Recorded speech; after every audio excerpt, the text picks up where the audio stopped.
What's going on, everybody? Welcome to the lab. I'm your host, Diaz. Good to be here. Thank you for joining us tonight. And we have a little bit of a change in plans, although you won't have to wait too much longer.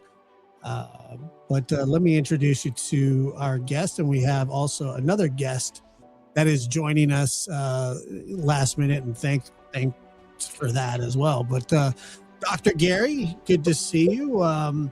We had a show planned tonight, but things came up, and that happens when you do sort of live shows. It's kind of a thing. But we were going to have Dr. Anna Salter on tonight, but we're going to switch that to tomorrow, 8 a.m. No, 11 a.m. 11 a.m. Eastern. 11 a.m. Eastern, 8 a.m. Pacific. So it's going to be a very early show. And I'm really looking forward to it. So you can wake up with Dr. Gary, Dr. Ann Salter, and Josh. How's that? Did that ring? To be honest, it's the kind of discussion that you probably don't want to do after dark. So it works out very well because and Dr. Salter, who was a member of the Cold Case Foundation with me and Chris, and a very prominent forensic expert, particularly with regard to sex offenders, psychopaths, things like that, and a wonderful author. She is one of these people who has this extraordinary ability to be honest about the internal experience of working with people. And it is bone chilling. I mean, the people that she's dealt with, she told me once, the last time we did something together, I said to her, some of these guys are really prolific that can have 30 victims, 40 victims, 50 victims. And she said she knew of a case where one sex offender had 1,250 victims. Wow. I mean, that's the kind of stuff that she deals with. She in her book Predators, she talks about that.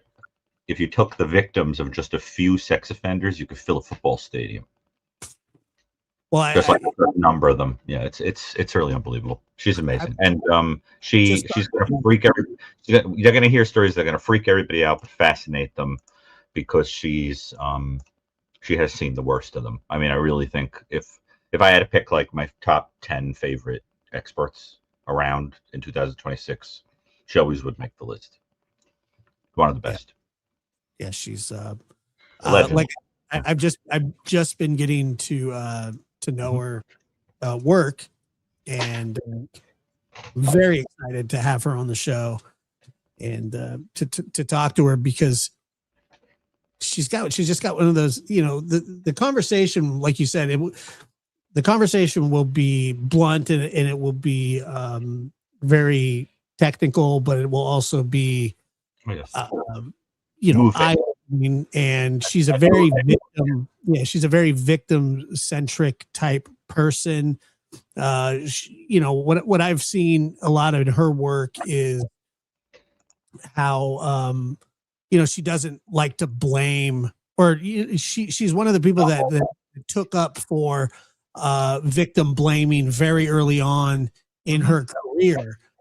She sort of, even when other clinicians were sort of saying, well, that a lot of responsibility can be put on the victim, and she's just like, that's just not true.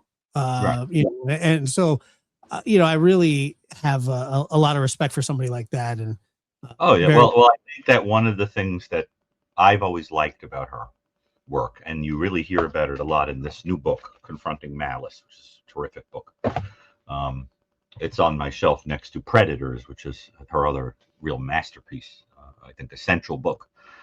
And one thing she discusses is that, um, sometimes we want to project onto psychopathic people the fantasy that's inside of them is like a little lost soul, that if we just love them, they'll, turn out to be, wonderful people, and the world is one big giant bake sale with people beating tambourines and singing kumbaya. But the reality is that some people are just psychopaths. And so what she's been, I think, very instrumental is in illustrating is that there are people that in your effort to find humanity in them are simply learning how to fake humanity more and are hurting you with it. And there is no world in which they're going to change. And, I really, really love that, and she talks about how she has learned how to sort of use the tricks of them against them, to sort of block out them trying to get information out of you and use it against you and all of that. And she's, it's really, really quite a brilliant person who I think she's also done training videos that are on YouTube. Some of them are on YouTube. And, Dr. Burgess and I, we use those videos. They're like forensic courses, use them to train people, but they're very hard to watch. Even Michael Stone used to tell me that they were very hard to watch. I remember once, right before Michael passed, he was watching a video where she interviews a woman who finds a man that sexually assaulted her in a wheelchair many years, I think, after he did what he did. And she like wheels him into a garage and uses multiple tools to drill things into his skull, like for her own, for revenge. And Michael's, I think that was her person. I'm almost positive. And the computer crashed. And Michael said to me, "See, it was that evil." So it was that evil that the damn computer crashed. And yeah. Well, and for the people that are just joining, Dr. Anna Salter was supposed to be joining us tonight, but something came up. There was a scheduling conflict. So she has agreed to, happily agreed to move it to tomorrow for us. And so what we're going to do is, I should probably schedule it now, but it's going to be 11 p.m. or 11 a.m. Eastern, 8 a.m. Pacific. So get your coffee ready. It'll be a great conversation. We're going to have a panel full of doctors and me. So that will be fun. But also tonight, Chris Mcdonough from the interview room is going to join us. And then we are going to take some of your calls tonight. And then, so like the old saying goes, the show must go on. Dr. Gary will be on tomorrow. Dr. Gary is the one that introduced us, set us up. He has he's friends with Dr. Anna as well. So I've never met her. I've never talked to her. And so this will be, it is fascinating for me. But I know who she is. I've seen some of her work in the last few weeks. Part of our book series, just like we interviewed Dr. Diane Fanning. Yes. John Lamb. The idea is to put the focus on the work of a true crime author, and give them an opportunity to shine and explain the importance of their work. And I think it's turning out to be a nice little series. I think so too. I think maybe next one we should consider is, I'm sure I can invite on easily, would be Dr. Burgess. Because she can talk about her latest book. And I think the audience would enjoy that, don't you? Yeah, I think so. It's actually it's a blast for me to get to talk to these people. You know, when we were doing the witness box, our first episode Dr. was Ramsey. yeah, Dr. Kathleen Well, Ramsey. it helps that I know a lot of people, Josh. Because everybody's very picky. You know, we're all very picky about the shows we go on because we have to make sure that they're professional and Well, you know, it always helps. And you know, up and go, hey, hey, and you know, so I do want to say before Chris joins, I'll say very quickly, thank you to those who continue to, first of all, to buy the New Evil or my other stuff and my other books, and to watch all these different things I'm on. I assume you all watched the special with Dr. Burgess and Dr. Casey Jordan, Brian Enton that I was on this week on Wednesday. What I would urge you all to do is, and you can find a link to it on my piano page, I would urge all of you to watch the full unedited 40-something minute interview that is only the part that was filmed of me and Dr. Jordan and Dr. Burgess with Brian in a round table talking about the Guthrie case. Because they only used a fraction of it for the special, but this is like the full unedited thing. And I really, really think you guys would find that fascinating. We could even give you the link if you want here. And I also did post 2 new pieces that I've composed. If anybody's interested in listening to those, they're on the classical music side as opposed to being covers. They're original pieces. And I always appreciate people send coffee tips. That's a nice thing. Very sweet.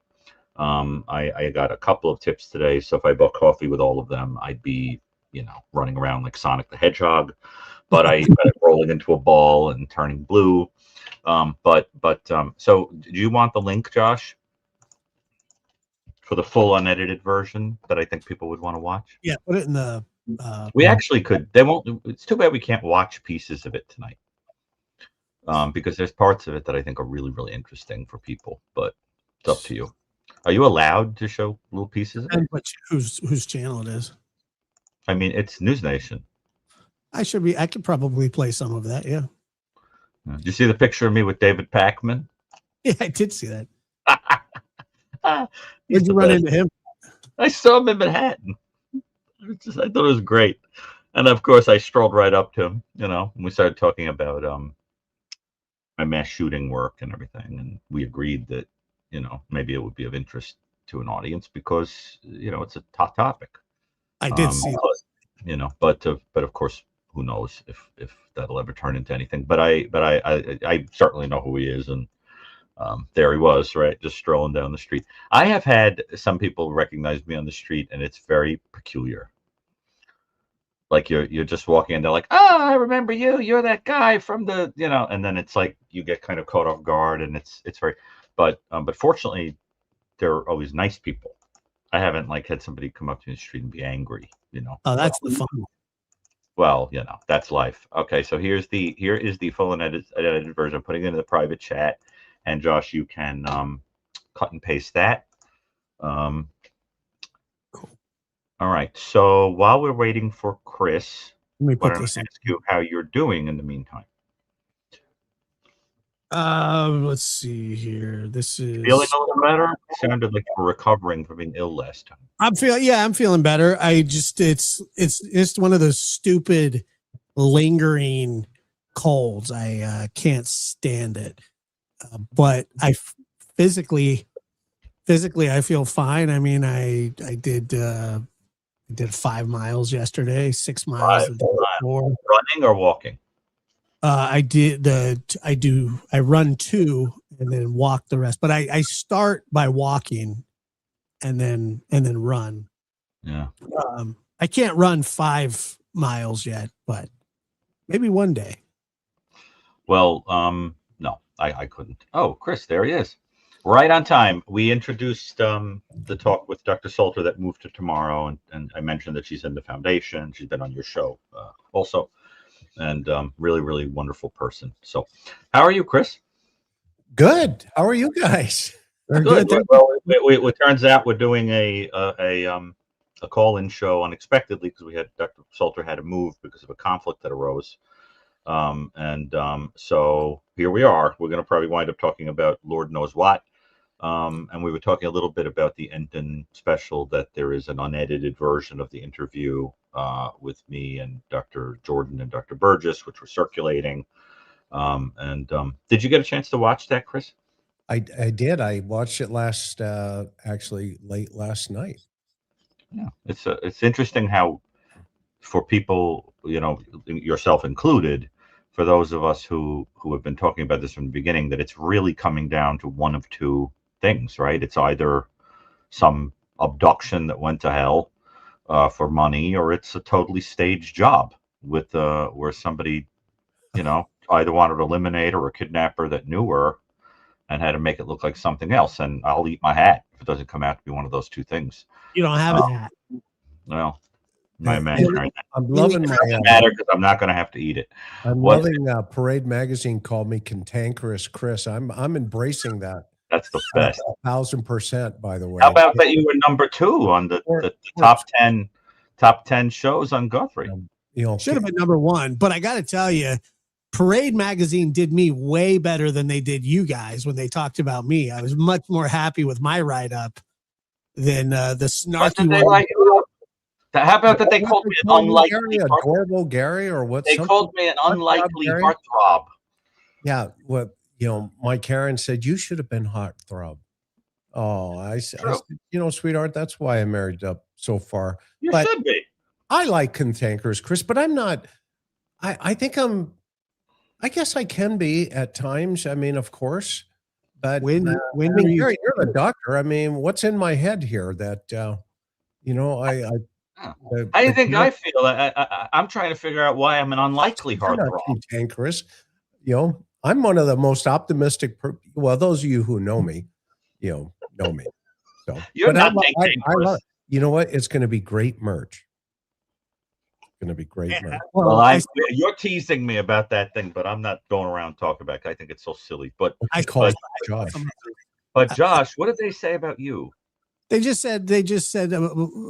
talked about my theory why nobody's came forward for the what was it, the reward.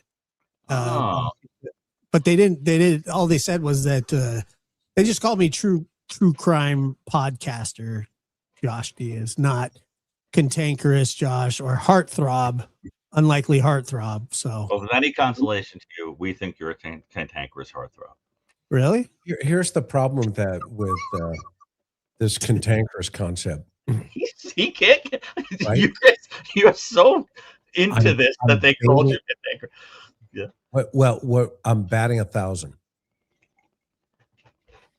But you're not really cantankerous. I don't. That's just the wrong word for you. Yeah. What's a better word? You're a doctor. I'm just the patient. Let's think about it. A C word. What, Josh? What did you say? Crotchety.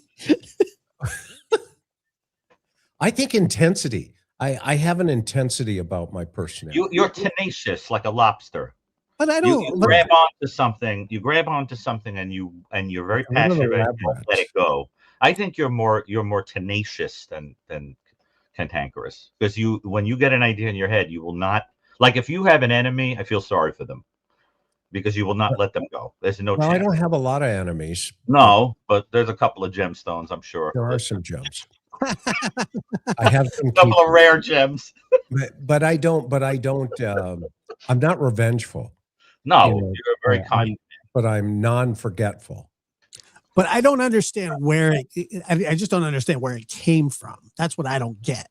Because the episode that they were talking about, it was probably one of those ones where Chris was annoyed. Somebody was saying something stupid in the audience, and he was snarking at them because sometimes people say bizarre things, and then Chris tells them off. Yeah, it was probably one of those moments. That's one of my weaknesses. I do that every episode every show that I've ever done. I've done that. Yeah. Who hasn't done that? Yeah, I mean, when I got into this YouTube thing, I mean, I was horrible. What the other day, I was laughing about somebody's hat on, like, somebody in the chat wrote, "All right, it's not that funny. Let's move on." And I said, "Okay." And then I went back and replayed the entire segment and then laughed about it again. and then pretended that I was done, went back, did it again just for them.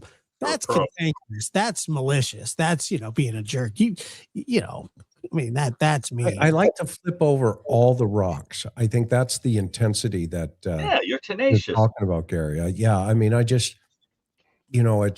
just like my curiosity has to be satisfied, and meaning when I see, when I see something that it just doesn't fit for my head sometimes, and so I'm like, come on. I'll give you an example. Years ago, when Karen, when we were dating, we were at the Del Mar Fair in San Diego County. That's coming up again, by the way, for those of you in San Diego. And it's great to see your lab rats. Thanks, Josh, for the invite.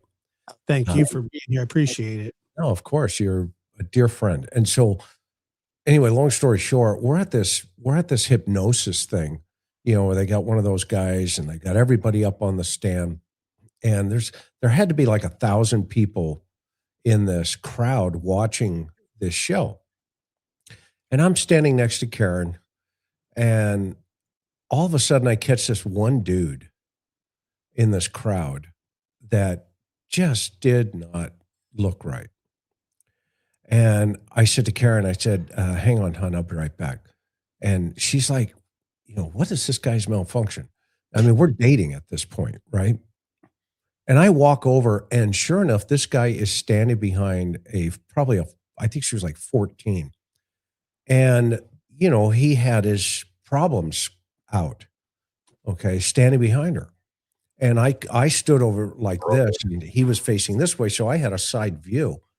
And I do like this to Karen, call, 911. Typical date with you, Chris. Oh, a typical date. Yeah. She'll tell you all kinds of stories. Okay. And long story short, the guy was a registered RSO, Sure. and ended up, the sheriff showed up. I met him, said, hey, over there's your dude. And they saw it, and they hooked him up. And Karen, I walked back to Karen. She goes, oh my gosh. She goes, what are you? What's going on up there? I said, I don't know. I just had that sense, and there it was. I spotted him, and that came from working Vice. All those years, you can, they stick out like a sore thumb, and that's how I got the intensity in the bureau, and when I started YouTube. I mean, Josh, how many times did you keep me out of trouble where I was, getting hammered, from people? Well, there was at first, I was actually thinking about this the other day. At first they just come out of the woodwork, man. They want blood, and they want it now. And it doesn't matter who you are or what you've done, good or bad. There's this phenomenon that people think that doesn't actually, I mean, I don't know. There's this, people want to bring up people's past. They want to bring up things that, aren't anybody's business, I guess you could say, or they just want to paint people in a bad light because they may not like a certain field of expertise, or some people just don't like cops in general. Some people don't like,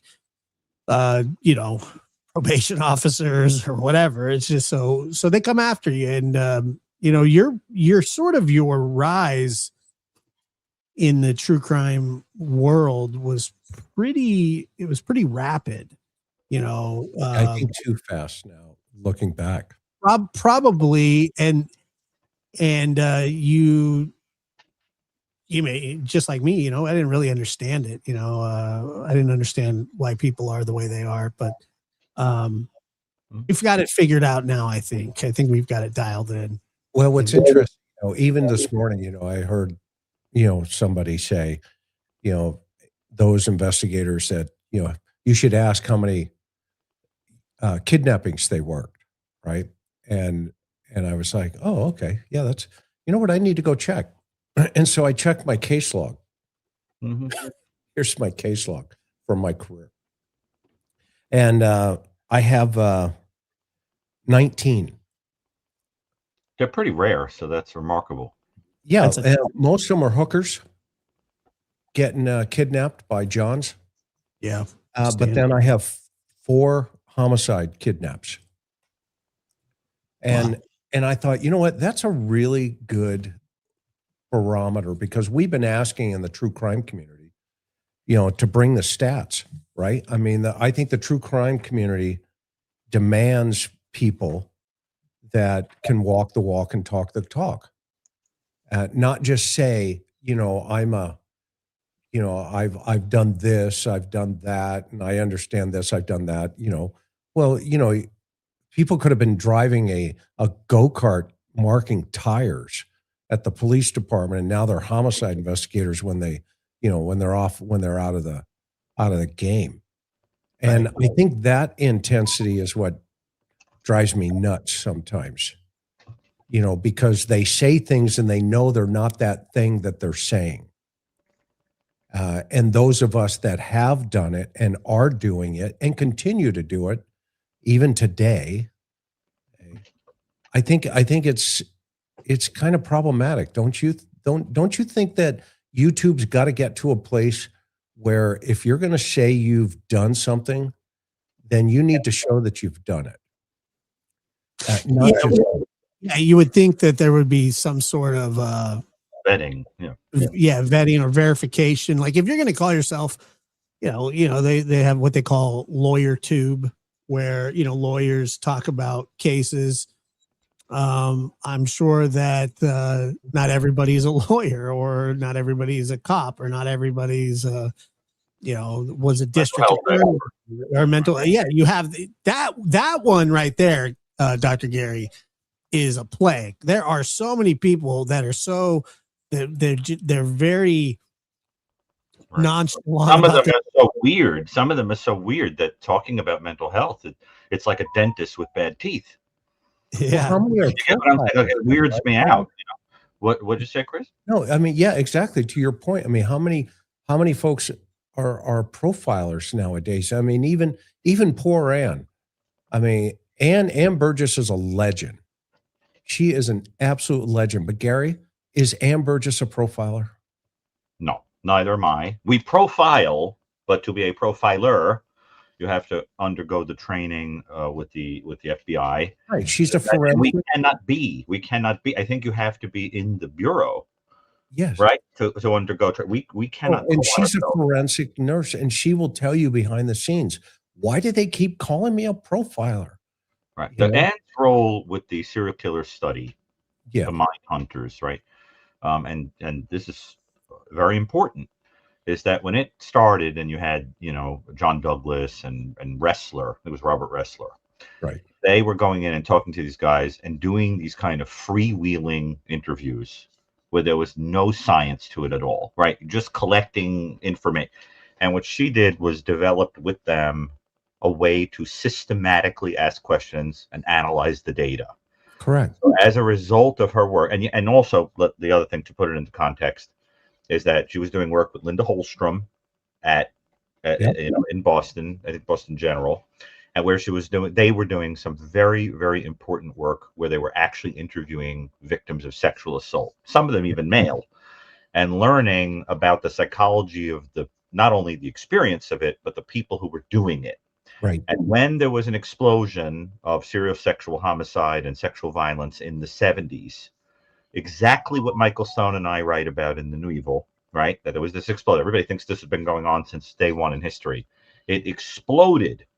It had always happened, but not like that.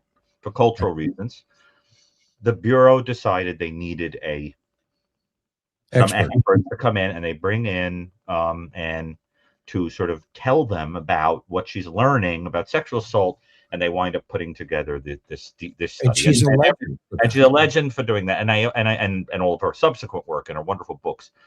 The other thing, of course, that I think alone would have been enough to make her legendary is the work on the fantasies of serial killers and how those give birth to eventually offending and escalation and all of that. The books that she's edited have been very important. And then, of course, there's the crime classification manual, that she does with her husband, Alan Burgess, John Douglas, and Wrestler. So it's very, very hard to understand why, when they made Mindhunter, they changed her entire life story as if it wasn't great the way it was. Right? You remember how they changed it? Yeah. She's, completely changed it. From Wendy. It's all very odd. Now, to answer the people in the audience, yes, of course, I can do evaluations. That I do them day in and day out. I'm a clinical and forensic psychologist. That means that I'm doing risk assessments on people that are potentially very dangerous, evaluating people forensically, and evaluating people for general clinical issues. Yes, and I also treat full time. But one thing I want to do, if it is okay, Josh, is I want to give a shout out to someone, Leanne, who is someone that I had done an interview with when she was doing her a project for school, who has now completed her forensic degree.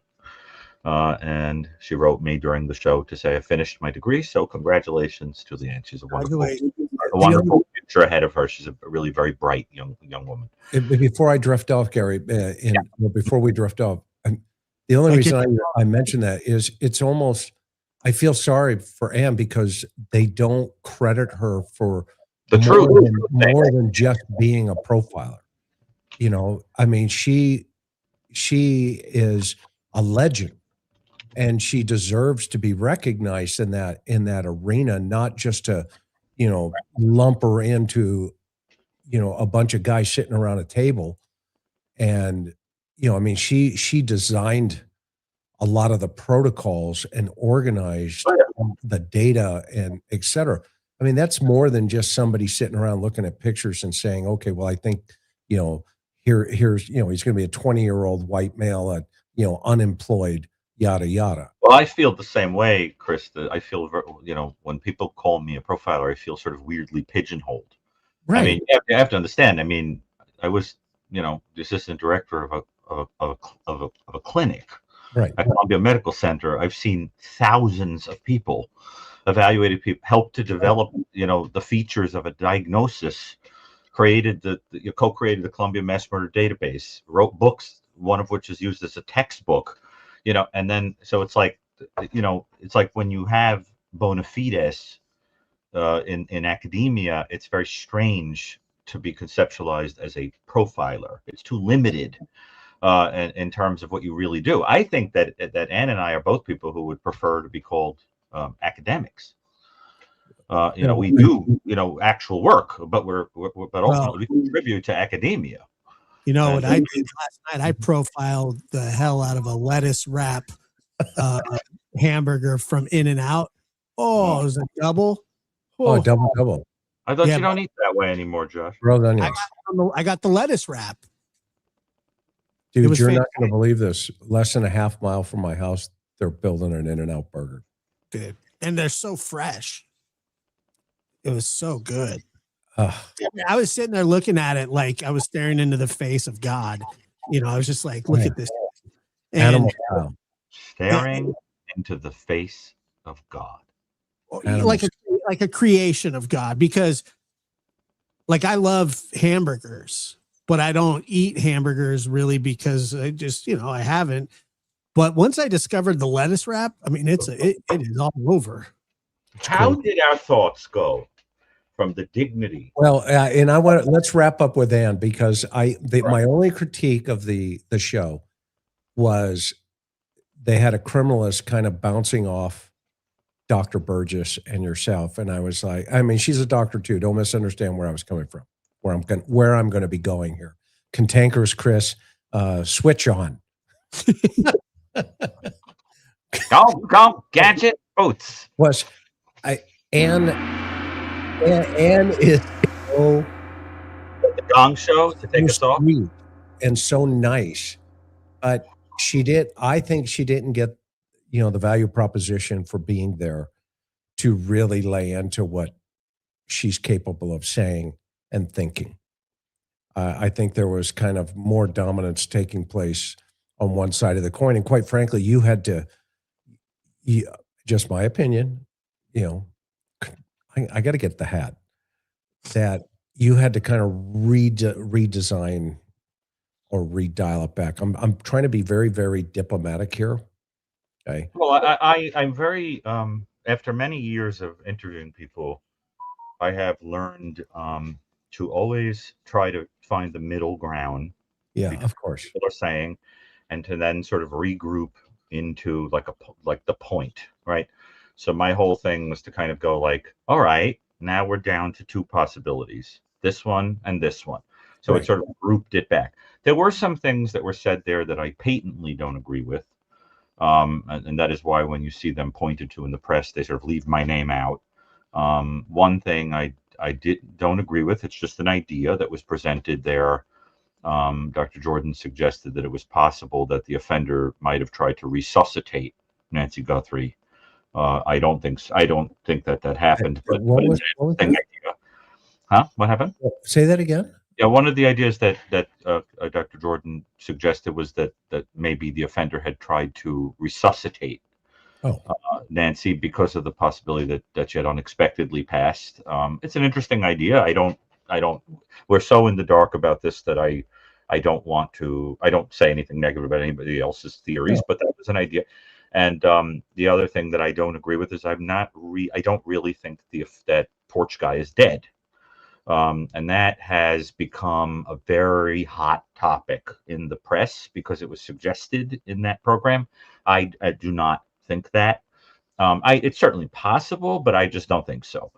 And what I think, Why would he be dead, Josh? Why would he well, be dead? Josh, before you answer that, I'm just going to say that I didn't get a chance to say it, but what I wanted to say, it was buzzing in my brain, but they never turned to me and gave me a chance to say it. Was I wanted to say, if this person was willing to kill, they would never have gotten a waiter. They would have just done the elimination themselves. The whole, you understand what I'm saying? The whole idea is you get someone else to do it. What do you do then? You get someone to eliminate the eliminator. There was an old lady who swallowed a fly. You know what I mean? Like, I swallowed the horse to kill the goat, to kill the dog, to kill the cat, to kill the. You get what I'm saying? It's silly. So I just don't buy that. Well, But they could have been set up to get on camera. Look, if you hire somebody to do a job and they do the job and then you whack them after that, I mean, that is like a level of. The mafia doesn't even do that. I mean, very, very rarely, unless, they think that somebody's going to tell. That would be the only reason that this person would be dead, is that if there's more than one person involved, like a lot of us believe, and, it varies, I think 2 to 3 max on my end personally. But the only reason that you would off somebody is because you don't trust them, or they've indicated that they were going to talk, or they indicated that maybe they could somehow get the reward money without giving up too much, and you just don't trust them anymore. Like that is what would have to happen. And I'm just not, how would we know if that's something? But that would be the reason that somebody would, the Porch Guy would be dead. That would be the reason. But there were a few things like that. But let me emphasize that I value the opinion of everybody that was there. I mean, these are all doctoral level people who really have had a lot of experience, and so it's one of those things where I go on probabilities. So I will say, you never know, but so like for example, when Chris and I did an episode of Maureen O'Connell's, it's Maureen O'Connell, right? Maureen O'Connell's podcast with Jim Clemente. We talked about his idea that there might be only one offender, and that there might have been a stalking element. And Chris and I presented our ideas about why those things are improbable, but that was it. We just sort of present our own theory. But so it's like, we don't have to agree. It doesn't mean we say that's the stupidest thing I've ever heard or disagree. We all think these things are all possible. We just sort of have different theories. But my sense is that the most conservative things we think probably happened here was some people or person who knew her in some way, whether it's major or minor, who is trying to make this look like an outsider came in, but inexplicably didn't show any of the signs of lunacy, robbing, or sexual assault that you tend to see in a person breaking into your house at 2:00 in the morning as a stranger. And that smells of some degree of staging. Yeah. But we'll see. I mean, that's my strong guess at this point. The only other thing I'm willing to entertain as possible is that there really was an attempt to abduct her for money and she passed away unexpectedly. It's one of those two things, I think. Chris, don't you think? It's one of those two. Yeah, I mean, I think I think in the long run, when everybody, steps back Mm-hmm. and really looks at the totality of, the very first day, my very first video that I did on this was where's the family's timeline in the morning when they came to get the mother. And what was the first thing I said? The sheriff says that, the garage went up at, whatever it was, 9:48 and it closed down at 9:50. I said, okay, great. Then how'd they get in the house? I mean, that was my first question. How did they get into the house? And nobody's been able to answer that question. Even to this day, here we are 90, almost 100 days into this thing.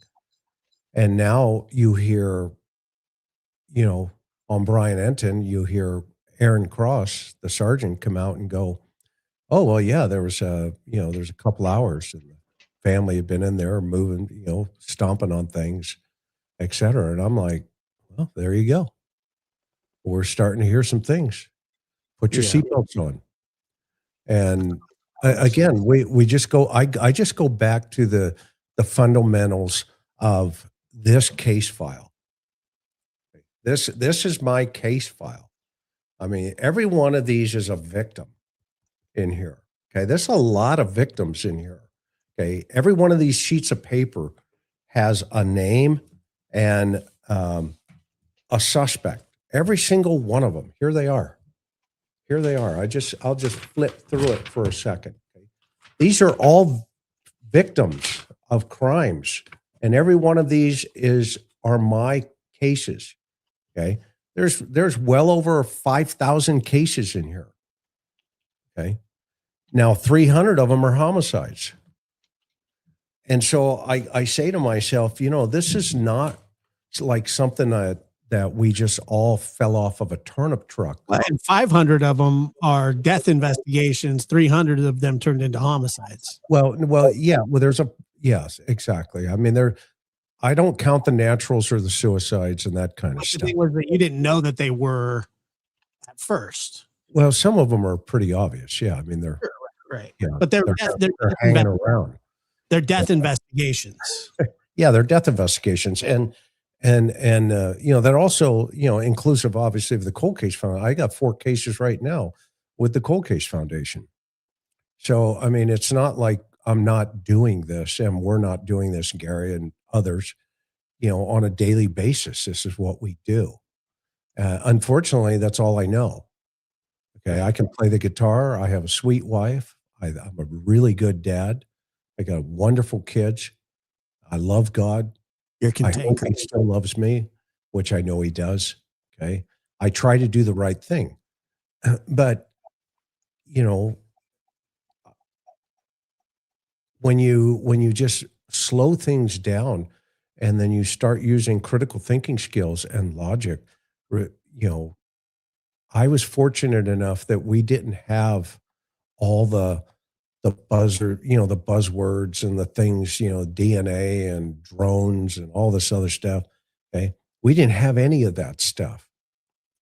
We had this right here, the ability to sit down and talk to, a gangbanger, talk to a professor.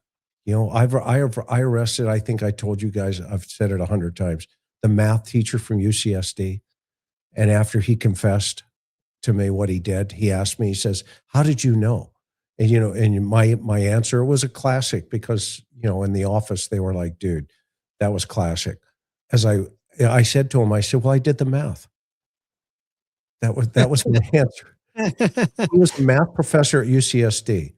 And I got him to cop out to what he did. And he goes, how did you know that? And I said, I did the math. Right. And that was it. And I said, you're going to prison, which he did.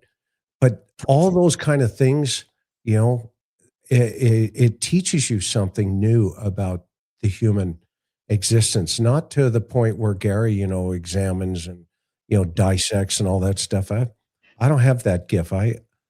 But I've talked to people off of bridges.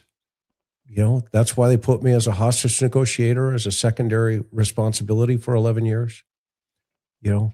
I've laid on my chest and leaned over and said, "Hey, dude, how did we get here?" I've had guys who had guns taped to their hands. I talked a father out of killing his 4 kids one night, bullet by bullet in a car. He was in a car. And I traded him water for a single child. And it lasted like 4 hours, 5 hours, but it was just me and him. That's nerve-wracking. Yeah, it was. And I mean, the list goes on, but that's not about me. Okay. What it is about me, but go ahead, Gary. That's the key. That's the key. Because Chris, I'm interviewing people right now for the first chapter of the new book I'm doing. Mhm. And that chapter is all about why professionals do this work. And I am finding that person after person after person that I really trust, who like really, really has made a name for themselves doing this, they all say the same thing. I actually don't enjoy it. I do it for a higher thing. I feel that I'm doing it because I'm sacrificing parts of my life for other people to be alive, and or to be okay. And it's dark and it isn't easy for me, but I do it for them. And it's sort of like Vernon Gayberth. We work for God, right? Mm. And but that's what you really hear when you go in there and talk to people. It's very interesting. You don't hear like, I do it because I want to be on TV. And they all say, almost all of them say, I have the sense of humility. It's not about me, it's the team. I couldn't have done it alone, which is very similar to the attitude we have in the foundation. Right. Yeah. And one of the things that bothers me the most is when you get some twit armchair person, on Twitter or something, who will say, why did Dr. Brucato have to comment on that case? That was all for his own ego. And I think to myself, my ego wants to be drinking a Coco Loco on the beach and never looking at a person like you or any of these offenders. But unfortunately, I have to do this because, I understand these things in a way that can really help people. So I feel obliged to do that. And so you get this kind of pathetic attempt at, which I think is envy based, by the way, from these kinds of people who knock at you. And you want to say to them, that's because you're invisible, that you feel the need to inject yourself and make that insult. But I get that sometimes. Chris, you get that too, I'm sure. But it has absolutely nothing to do with ego. It really doesn't. I couldn't care less. I think it has to do with that. I think I'm giving up a lot of time to do this. I don't get anything for doing this. I think it's helping people. That's it. That's what it feels like. But I think of this almost like a ministry. And my sense about this is it's like giving time away, and then I'll get it back. At the judgment. I'm not interested in any. And Chris, don't you feel that way? Yeah, I mean it's a calling again, but I made a deal. Remember, I made a deal with God. You give me an opportunity, I'll chase these guys down for the rest of my life. And this is the intensity part of my personality, like you talk about, right? So here's a comment. Here I have a comment. It's weird because when I pulled the thing out this morning, this was sitting on the top. This was the case where the mother, remember I talked about the mother that was kidnapped and buried, and Rebecca Ann Jensen. Well, here's the commendation. It just, like you talk about the universe on schedule. Okay, there's 2 things here. This is a traffic ticket that I got, the only one I've ever had in my life. And then this here. And the DA in this thing says, Jensen, a mother of 3, had disappeared in July 18th, 94. Her body was recovered 17 days later in a shallow grave. Due to the cause of death and decomposition, the medical examiner is unable to determine her cause of death. Nearly all who were potentially involved had lied to the investigations or to the investigators. The work of Detective Mcdonough in cracking this case was truly remarkable, considering that he had no cause of death and no reliable witnesses. Detective Mcdonough literally lived in the brush for almost a month, tracking down leads and leading to a mini society that had grown behind the particular area in question, working around the clock and also his days off. He literally broke through the lies and deception to resolve the case and arrest the killers for this brutal crime. However, his work didn't end there with the arrest. The trial lasted over a month, with Detective Mcdonough testifying on a daily basis. Remember, I said I testified for a whole month in a trial one time? Okay. Every single day, I had 6 attorneys that I testified. This is the commendation for that case. Okay. And they were all found guilty. And there were 3 juries. There were 45 jurors in the courtroom. That's my intensity. If I would have given up, if I would have just, stepped away from the 2 timelines or the 2 garage door closings, okay, see, that's the problem with my head. And everybody says, give it up, go, let go, Mcdonough. Why are you this and that and all this other stuff? Well, because it works. And I want to find Nancy. I want to help find Nancy Guthrie and or at least, offer some principles behind the investigative process. And again, how many times have we all said, well, Mcdonough's still at the house. I'm not leaving the house yet, by the way. Still, even in this one, I'm not leaving the house. Well, let's go ahead and start taking some calls here. And Chris, again, thank you for joining us, and Dr. Gary as well. If you're just joining us, we were supposed to have Dr. Anna Salter on tonight. A scheduling conflict happened. The live is scheduled for tomorrow. Let's see, at 11 a.m. Can you believe that? That's 8 a.m. for me, Chris. So I'll be at a wedding. Okay, but I got to get out of my jammies. Sorry to hear that. Don't get the Superman cape caught in the door as you're leaving the home. Footies. So, all right, let's go ahead and take our first call. Lauren, go ahead, Lauren. Where are you calling from? Hi, can you hear me? Sure can. Oh, hi. So, thank you so much for taking my call. I really enjoy listening to you guys. So I am going to try to be really concise. So I wanted to talk about Nancy's front door. Actually, the 2 front doors. So I grew up in a house with a dad that was all about that deadbolt door that you can only open with a key. And he would always be locking the door, always taking the keys. So people would come to the front door. You can't find your keys. You can't answer the door. So I'm just thinking if Nancy's daughter and son-in-law were to show up, that would be something that would be pretty logical to think about, in my opinion, just because I've been in that situation so many times where you can't get in the front door. And so it would have made sense to me to think that if an ambulance had come or if somebody had called EMS, that they would have had to get her out of the house a different way. So just kind of wanted to plant that seed and see if that changed any of your thinking. But who would call the ambulance? I don't know, but maybe they didn't know either. Well, somebody would have to call the ambulance. And the only person that allegedly was at the house would be Nancy. So it would be Nancy calling the ambulance. But just think about it from the perspective that if they really didn't know anything and weren't a part of it, that would be a pretty logical thought to have.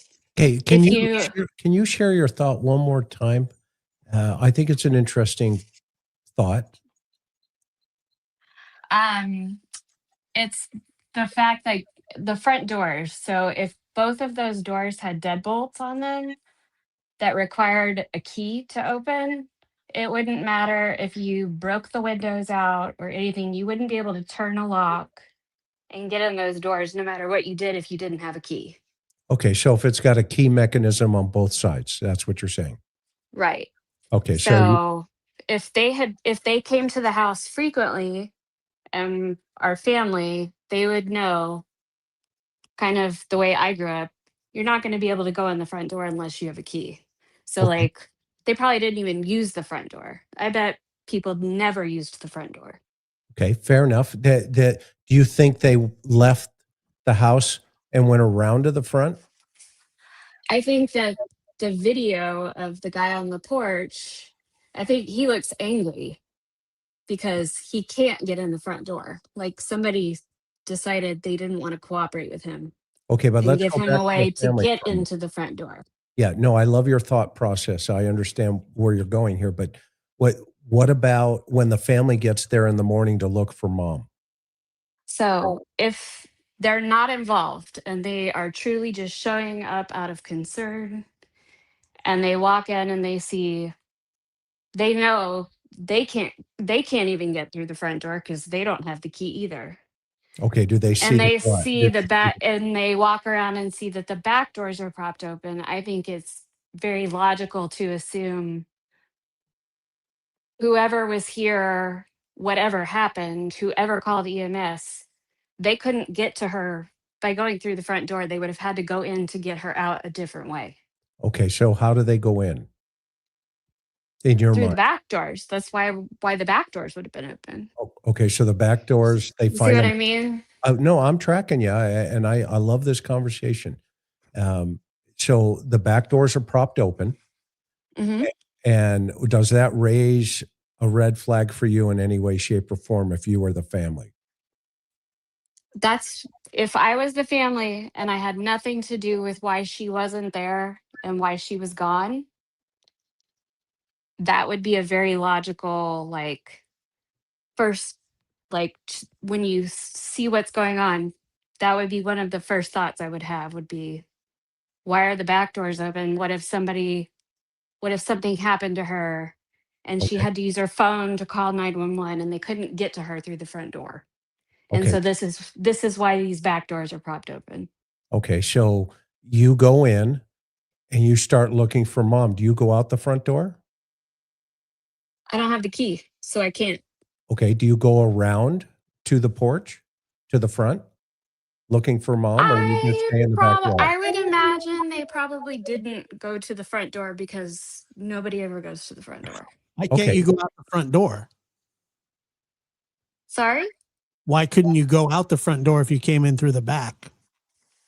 Because you don't have the key to even open it from the inside. A deadbolt door requires a key Okay. So to let's, get in and out from both sides. I love what you're saying, and I understand where you're going.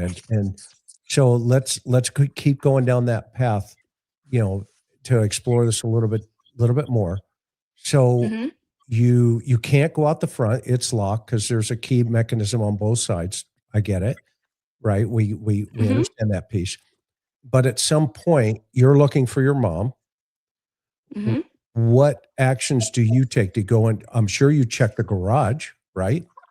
I don't know what they did beyond that. I was just wanting to plant that seed where you think about it from that perspective that you can't get in or out without the key from inside or outside. No, it's a great perspective. And actually we've talked about that multiple times.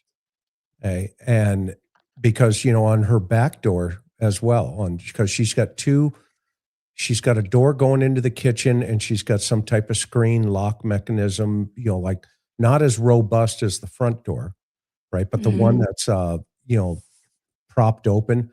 When the drone flies over, you can see it underneath the porch there into the kitchen. Okay. That's probably the door that's propped open. And so, what leads you to think that they just searched the house and they didn't go outside and search the other area if the narrative is she walked away? Oh, I don't think she walked away, and I wasn't offering any kind of explanation or theory beyond the logistics of the front door, trying to take that out of the equation. Okay, fair enough. Fair enough. But really quick Great call. before, and I appreciate your phone call, but I don't necessarily agree that you have to have a key to get out the front door. Most modern deadbolts are thumb turn from the inside, key from the outside, because if you lose your key, then you can't get out the front door. So this house was built in the 70s, and the house I grew up in was But older that doesn't as mean the well. lock was from the 70s. There's no door police that come and make sure that you replace your front door and make it up to code. But that doesn't, just because it was in the 70s doesn't mean that those are the same doorknob. I grew up in a house where my front and back door, you could not open it without a key. There was no turn mechanism. Right. You had to have a key to open it. In So some of them. And it's not impossible. No, it's I not agree. impossible. I'm not saying it. But you would think an 84-year-old woman would give a key to her daughter, especially, or at least keep a key in the lock mechanism for a fire. Or you just forget about it and you think they can get in the garage door or they can come around through the back door. Now you're in my thinking. Why don't and it's not that deep. No, right. But now you've just come over to what I've been thinking. Why don't they have the data point for the garage opening in the morning? Well, the garage door is noisy. Well, yeah, but they have a data point when it opened the night before. When he dropped her off. And why not in the morning if they came in through the garage? Well, it would sound kind of weird if you heard your neighbor's garage door opening at 3 a.m, wouldn't it? No, I'm talking 11 a.m. when they arrived to look for mom. Oh, well, we don't know if they opened the garage door or not, do we? Well, that's why I'm asking. Why don't we have the data point? If the lock just because they haven't released it to us and we don't know about it doesn't mean they don't have that information. We also don't know if the lock is a thumb lock from the inside or if it's a deadbolt key from the. I can't imagine somebody having one of those, an older person. What if there's a fire? How's she going to get out of the house if she can't? She's got to fumble to find her key. I mean, I just don't know. My parents had 2 kids for 20 years, and did they ever think about that? No. They may have. They may have not have. I'm saying that it doesn't mean it doesn't. We don't know. Like you said, you're saying we don't know. We don't know. It's true. I mean, you're measuring it against your personal experience of always coming through the back. But we know the night before her personal experience was to go through the garage. Yes, not the front door. Correct. I bet that there's dust in between that security door and the front door because it hasn't been opened in such a long time. Yeah, well, that's a great perspective and it's a great opinion. It's awesome. Well, thank you for the call. I appreciate it. We really do. Valid point. Sorry. Thank you for taking my call. I enjoy listening to you guys. All right. Awesome. Take care. Thank you. Thanks for sharing. Let's see. Autumn, go ahead. Autumn, where are you calling from? Hey, it's Autumn from Indiana. Hi, Autumn. Oh, we've spoken to you before, haven't we? You have. How are you? I'm good. How are you guys? Good. I wanted to thank Chris real quick before I get to my question. You're sweet. Thanks, Autumn. I'm sorry? Thank you. Oh, you don't even know she's thanked you for yet. I'm thanking Chris because I know some people get on him in the comments of his channel sometimes about going down the path of like the defense attorney questions and all that. And I recently had to testify in a trial, and that helped me while I was on the stand to, convict the man. So, just having that experience, I do think that hopefully no one else ever has to use that, but I do think it helps. Awesome. Glad. Think about the process. So I appreciate that a lot. So my question isn't about Nancy. It's about the Brian Koberger letters that just came out. They were older letters, specifically the one to his dog. And I didn't write down what he wrote, but it was very short. And he's basically, in all of the letters, the theme was that he was telepathically communicating with his dog, his sister, his mom. And then at the end of the dog letter, he said something like "pack forever." And this was, prior to the plea deal and stuff. I was wondering if you guys thought that is really who he is as a person, or if you think that he was trying to set up some sort of insanity defense. Well, I mean, from an investigative side, Brandon Wilson, who killed Matthew Checky, took LSD, had an amazing experience talking to dogs and God in the desert. And actually, just before he attacked the young man, a dog told him to do it.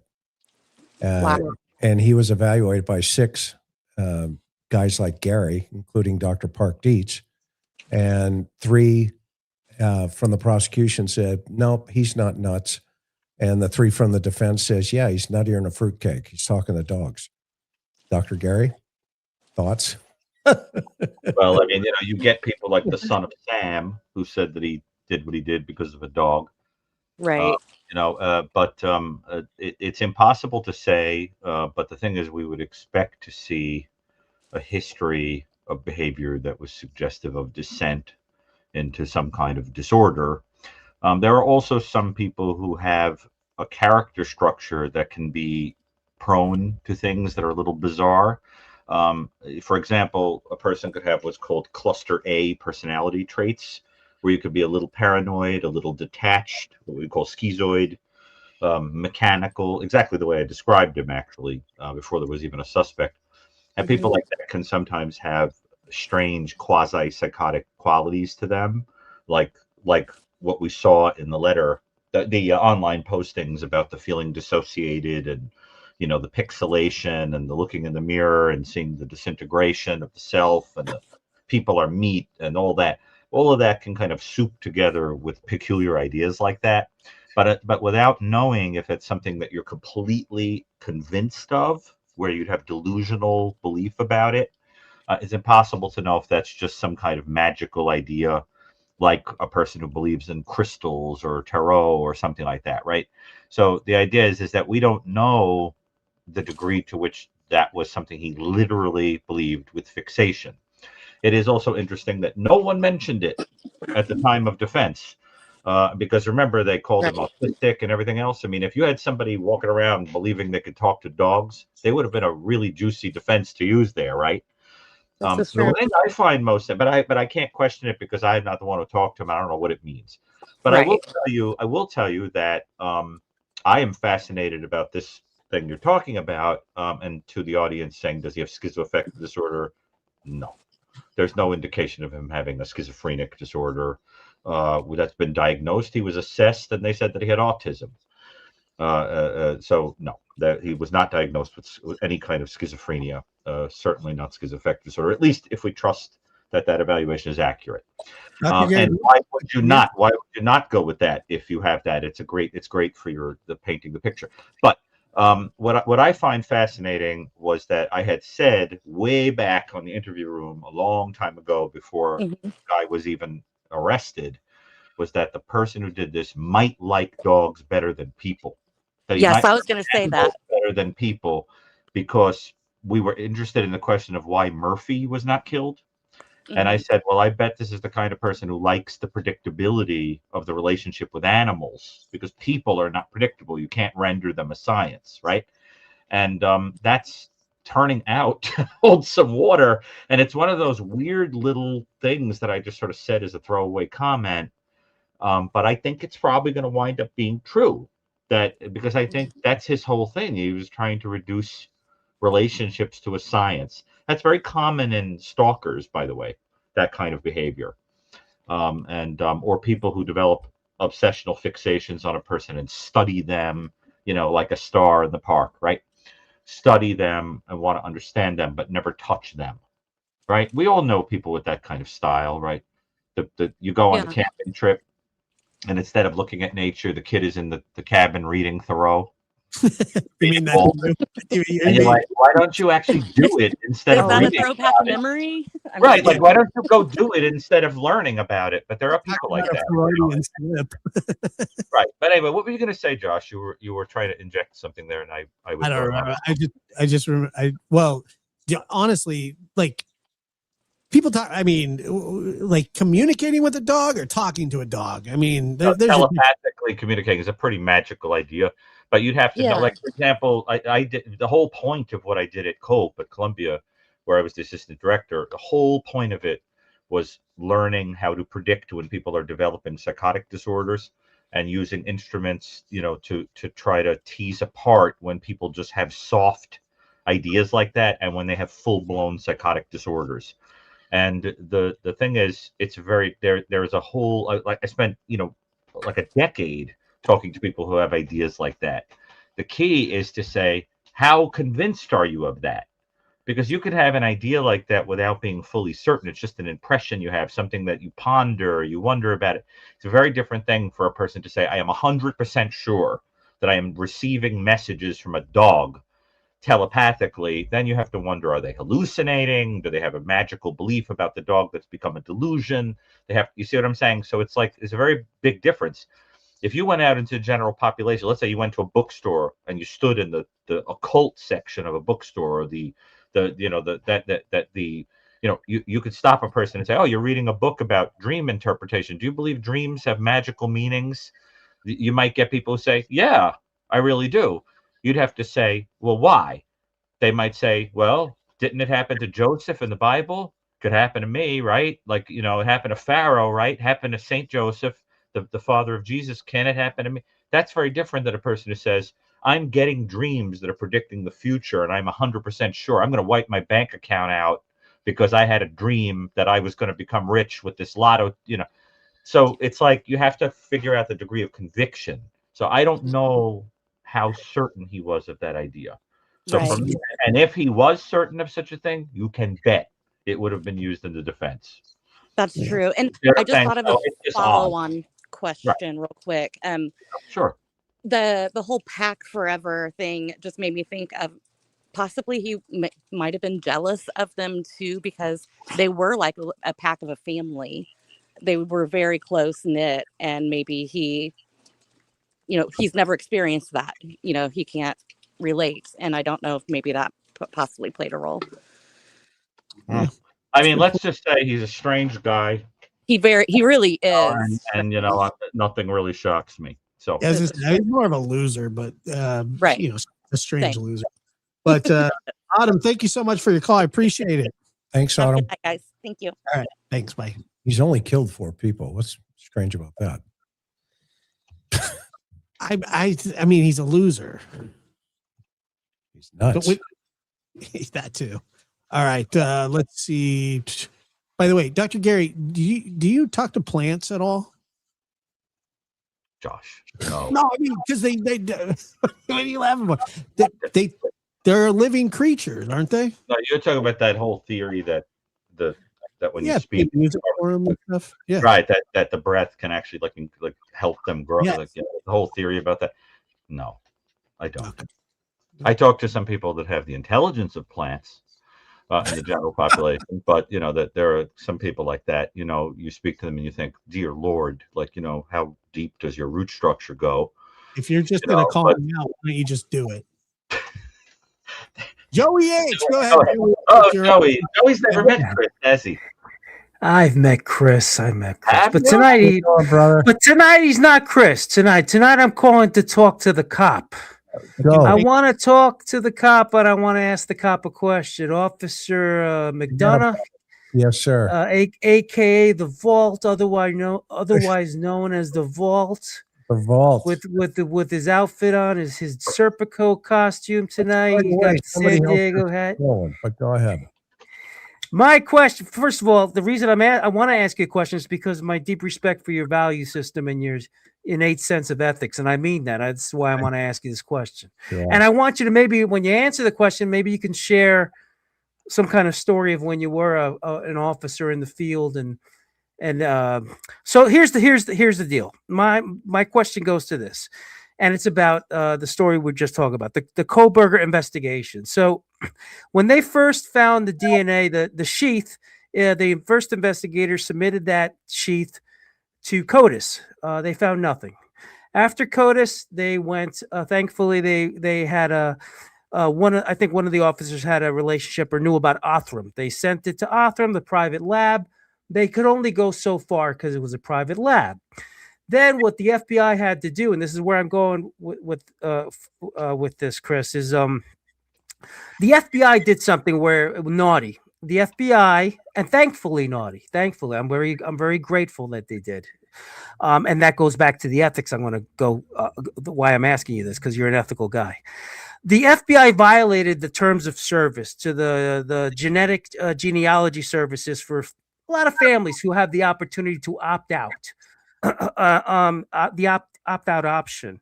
And the FBI, thankfully, by basically violating this terms of services, they created a family tree, and they narrowed it down to Pennsylvania, the Italian background heritage, and we got them. When this went to the early stages of the courtroom, Judge Hippler had to rule on it. We were all biting our nails. I was. And thankfully, Judge Hippler ruled on two reasons he was going to let it in. The DNA, the fact that they did this. One was the terms of service violation. He deemed it was, which is true. It's not a constitutional violation. That was the first thing. And the second thing was, he said that there was no expectation of privacy for abandoned DNA. So here's here's the question. The question to you, Chris, is when is it okay for a cop, and I say this being silly, a cop, an investigator, an FBI agent, when is it okay to go all Frank Serpico precinct on a case? When is it okay to break the rules to solve the case? And if you have any examples of a time, you don't have to implicate yourself, but a time where you saw this happening while you were in the toilet or something, and you could share that, and you were grateful that this happened. Because, if it wasn't for the FBI's to do this, we would not have I don't believe, even with the car, I don't think we would have nailed Kohberger. Go ahead. I want to hear what you have to say about what the FBI did. Well, I think, the principle that the judge was ruling under was, the abandoned property rule, right? So anything that you voluntarily put out at the curb, or you voluntarily put into a tube and then stick it into the public arena, i.e. your DNA through whatever the ancestry.com, 23andMe or Jedka, whatever, et cetera. Yeah. Okay. I think that's where the judge was saying, hey, they gave up the reasonable expectation of privacy because they put it out into the public domain. And once that happens, then law enforcement does not have any guardrails around them under the Constitution, under the Fourth Amendment. They can literally go to your, what we used to do is wait till that trash, hits the truck. And then we would run up to the truck and say, hey, pull over here for a second. I want to grab some garbage that just dropped. And or you try to get it just as they're about ready to pick up the can. Okay. Because there has been some court precedents and arguments that, hey, once the garbage, that can still belongs to, quote, the owner of that property. And so therefore, the police should have a warrant. But when people put a bag next to their garbage can, then, the cops can grab it and throw it in their trunks. I mean, we do that all the time, and that's legal under the rules. So, I think that's where the judge was going. Now, to answer your question, should there be ethical guardrails? Absolutely, 100%. There's no way, you want to get caught with a good defense attorney like a Barry Scheck or whoever, right? Because yeah, Chris, I don't mean to interrupt you, but the interesting thing about this approach was, in my opinion, it was a very creative approach. It was a very creative. It was in a way a little bit of a Hail Mary pass, where they were able to create a family tree by violating the terms of service, and again throwing that Hail Mary pass, hoping the judge would go with this. Thankfully he did, and I think there was a precedent. I think there was another case that had shared this the constitutional violation. I can give you one example that I had. Okay, because you asked for an example. Is I had a homicide suspect that for the life of me I couldn't get any DNA or anything. I mean, the guy was just real tight. So we bought a pizza, and I literally put a Domino's pizza hat and shirt on, and we destroyed the pizza internally in the box. I mean, we just disheveled it. Okay. And I rang the doorbell, and, as the guy opened the door, I Brilliant. said, hey, brilliant. man, yeah, is this so-and-so such and such? He goes, yeah. I said, well, looks like somebody ordered you a pizza, and I handed in the box. Oh my God, that's great. Okay. And he grabbed the pizza box. Okay. And he goes, well, I didn't order a pizza. And he opens it up and he goes, look at this piece of crap. And he hands it back to me. I said, oh crap, doggone it. Okay. I'll be back. Okay. Well, we were back. All right. Because we now not only had his touch DNA, we had his fingerprints. That's how they got Hewerman. They got him off a pizza and they trashed. And that's another good story. Yeah. Pizza that was in the trash. Yeah. So, creativity. I mean, LAPD had a homicide case one time where they talked to the airlines. Actually, it was LA Sheriff told the airlines that, hey, this guy's bags, can they go missing for about an hour? As he was getting off of a flight. And they had him waiting. They had an undercover waiting in the luggage complaint area, right? Missing bags area. And the detective was sitting there, and this guy sitting next to him, and he's like, yeah, what are you missing? And they're chit-chatting, right? And all he's trying to do is wait, for the guy to do something. And anyway, they ended up pulling DNA. I can't remember if it was on the armrest of the chairs that they were sitting on and stuff. But that was a delay that they worked out with the airlines to, pull his bag and send it into customer service. And he had to go to customer service and collect his bag. Meanwhile, they were there just to collect his DNA, and they nailed him. Wow. So it's creativity 101. Go ahead. Yeah. Was there ever a time like you would give a suspect a cigarette and hopefully they'd flick it on the ground? Well, I mean, you can. It's better that, because the courts look at, did the suspect do this without, any law enforcement or intervention? Because if you use somebody, then they become an agent to you. So if you say, hey, go give this guy a cigarette, then of course, the courts are going to, sometimes good defense attorneys will argue, hey, well, that guy's an agent of the state because the cops gave him a cigarette to go do what he did. The only reason I ask is I knew a case where they were waiting for a warrant. The guy was detained while they were getting a warrant for the guy's person so they could, search him. And they got him a pizza and they gave him cigarettes. And he stuffed the cigarettes down the drain in the little waiting area. Yeah. And the pizza, he had whatever pizza left, he had his lawyer put it in her purse. Right. He didn't want them but then they took the drain apart, got the cigarettes, and were able to get his DNA. But he was desperately trying to avoid giving up his DNA. Yeah, I mean, if like Joe's talking about here, as long as you're creative and you're not, you're not stepping over the line, i.e., saying you're going to give me your DNA or no matter what. Yeah. I mean, of course, the court's going to look at that as coercive in nature and toss it. Okay? It's not going to make the line pay. Right. The great irony was the as we all know, the trash was the neighbor's trash. He was throwing it in the neighbor's backyard trash can, which is a further irony. Further deserved that level of creativity. I want other calls to get in, but I really quick. I just want to not really want to. Right, Joe? Say it again. Not conspicuous at all. Throwing garbage at the neighbor. Right. With latex gloves on. Yeah.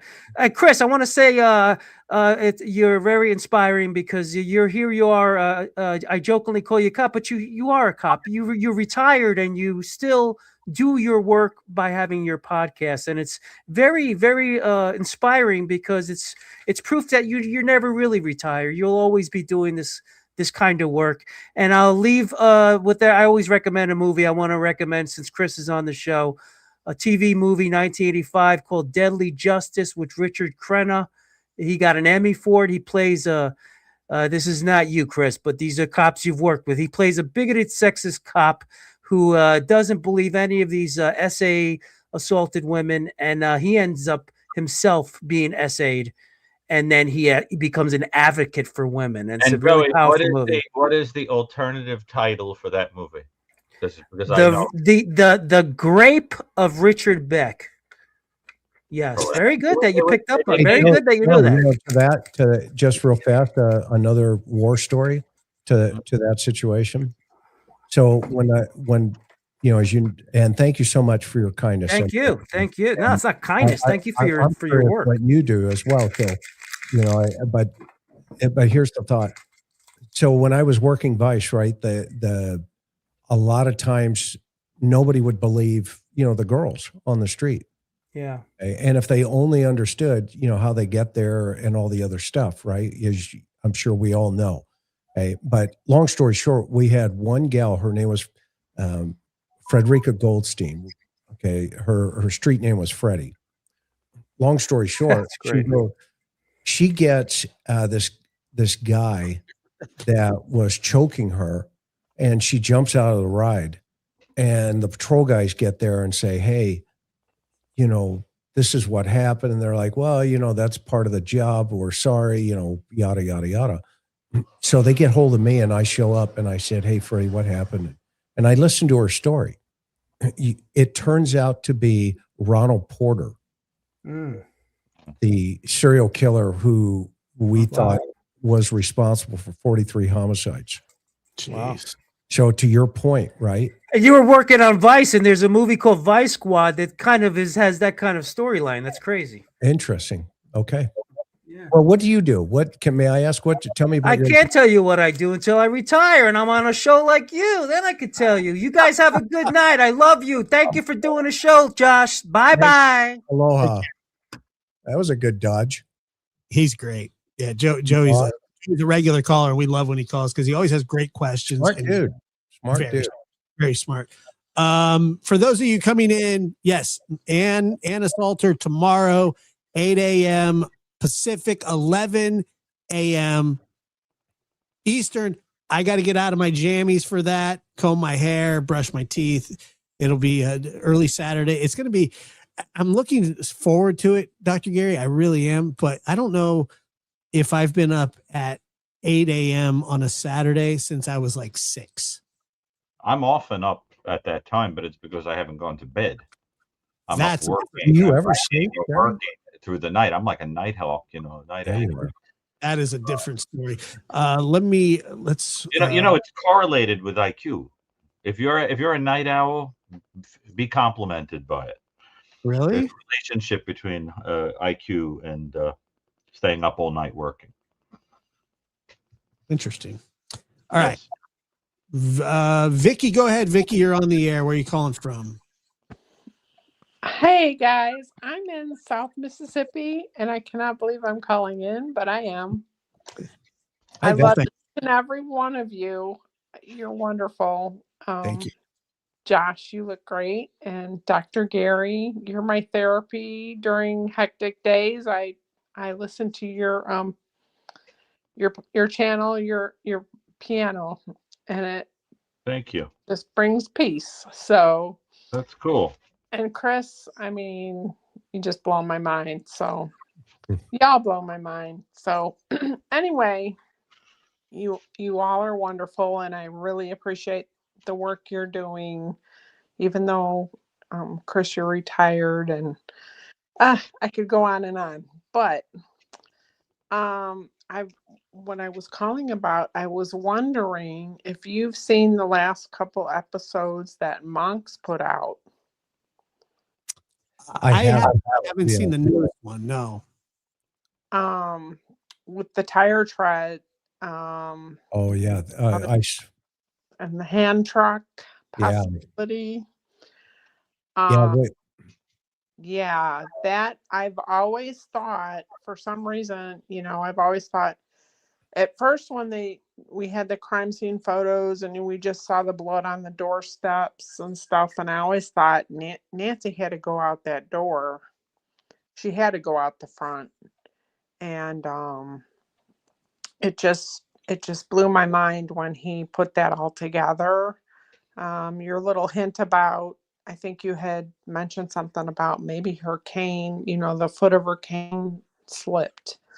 And then he comes up with this tire track for like a hand truck. And I was wondering, if you had seen that and what your thoughts are on that. Well, one of the things that for me, again, we have to go through this principle of how much effort really is the suspect going to put into, making this look like, okay, we put her on a hand cart and we carted her out of the house, and then we put her into a car. We had to get her out of the house, so we used the hand cart. I think we over analyze a lot of these things sometimes. Don't misunderstand what where I'm going here, but I think it's a brilliant, again, analysis. I mean, he's a really smart guy. But, there's also all of this other side of, the experience base where you just go, is that probable? And I think we have to step back and say, probably not. But the reason for that is if they're just using it as a tool from the house to the car, where did they take it with them then? Do they throw that into the car when they throw her into the car? What if it's a van? Well, or a van. Let's say a van. Okay, great point. If it's a van, they throw her into the van. Now they throw the hand cart into the van. Okay. And they get out of there. Is that a possibility? Anything's a possibility. But remember, that van is the most dangerous piece of this investigation if it's a van. Mm-hmm. The reason being is you have to bring that van into the environment multiple times, and or a car. So if let's say you're only going to use the van the night of the homicide, right? Or the abduction. Let's call it an abduction. That's what I'm wondering, like a rental, like a U-Haul or something. Okay, great. I love it. Okay, so you've got a U-Haul coming into the environment. Okay. Mm-hmm. That U-Haul has a receipt. Mm-hmm. That is a very high risk activity. They can find that probably within 24 hours, the authorities. Okay, but you've got the clowns running the circus. Huh? You've got the clowns running the circus. Yeah, well, yeah, I know, right? Did they even look? What ring are they in? Right, 1, 2, or 3? Right. I love the analogy. Great. So again, it goes back to but did the perpetrators know that when they committed the crime? And they didn't. Do we know when the tracks were put there? Well, there are it looks like there's 2 little tracks coming off the front there, but there's also tire tracks you can clearly see when the drone footage is over, when they're processing the scene like 3 or 4 days later. There's tire tracks that are turning into the garage. We talked about that at length, back in the day. And so now we have to say, okay, we're trying to make sense of how she got from the house to the car, if there was a car out front.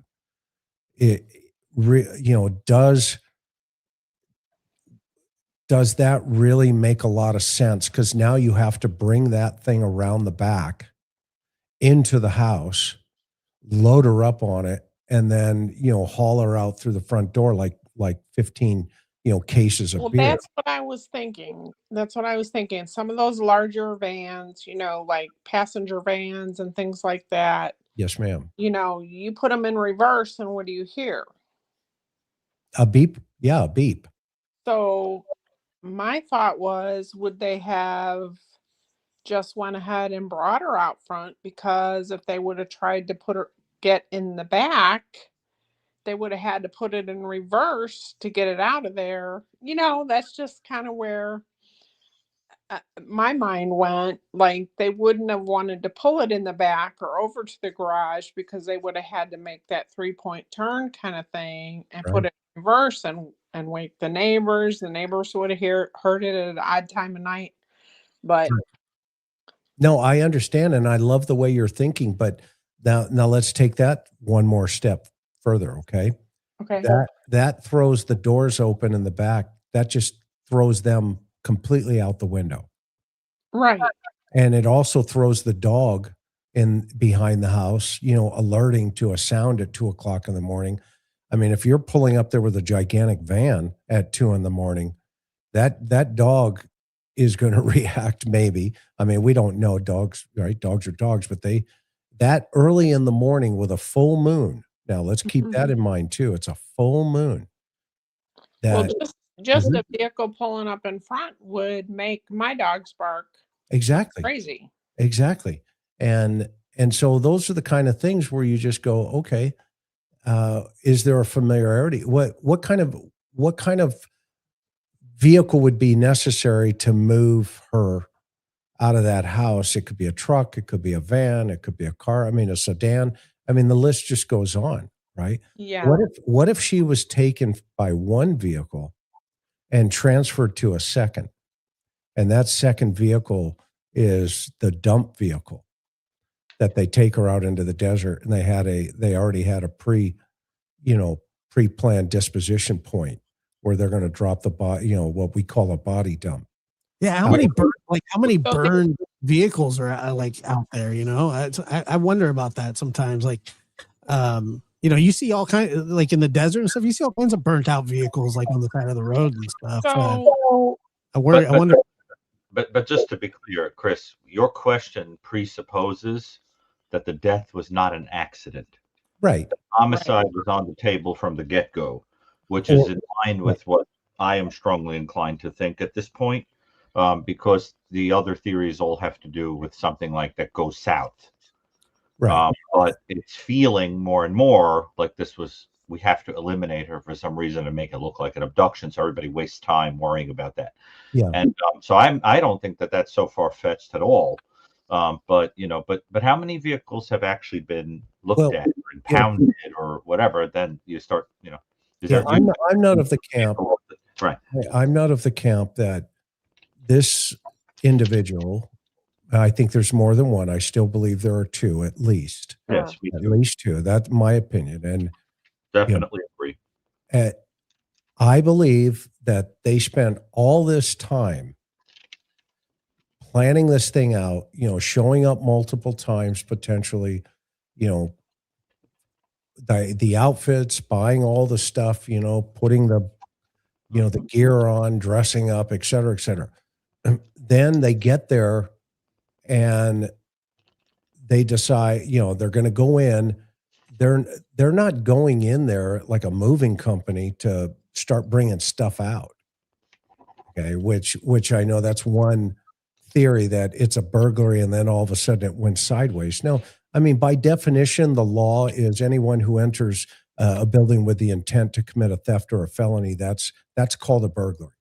Okay, and that can be a lesser included offense, believe it or not, to homicide. Okay, so a DA could charge burglary as well, but it's not a burglary. It was a homicide. Okay, that they went to that house to abduct her and or kill her, and we don't have evidence that she was killed in the house publicly yet. Okay, but we have evidence there's blood on the front porch. How that got there, we don't know yet. There's a lot of questions that we did have. it go further down though? Did the blood drops go further down the walk or the way off that porch? No, it ended at the end that we know of. No, okay, that we know of.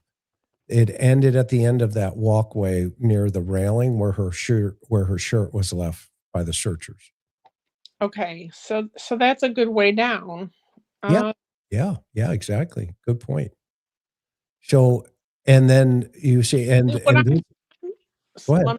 Let me just interrupt. My thought is if these people weren't this person, this porch guy, wasn't the brightest bulb, right? Yeah. Plan this, and he had one idea in mind, and for some reason idea went sideways and they ended up having to take her out the front door. Could that be why he was messing with that camera at the I front? don't think Porch Guy planned this. Porch Guy carried it out. Porch Guy's like, like I keep Right, saying, that's the waiter. He doesn't have anything to do with cooking the meal. right. That guy was a That's dope what I'm saying. He's not the brightest stooge. bulb. No. He was supposed to do it one way and then ended up doing it another way. Or maybe he was set up to think he had to do it a certain way because the point was to get him on camera, so he's just the putz who looks like he did it.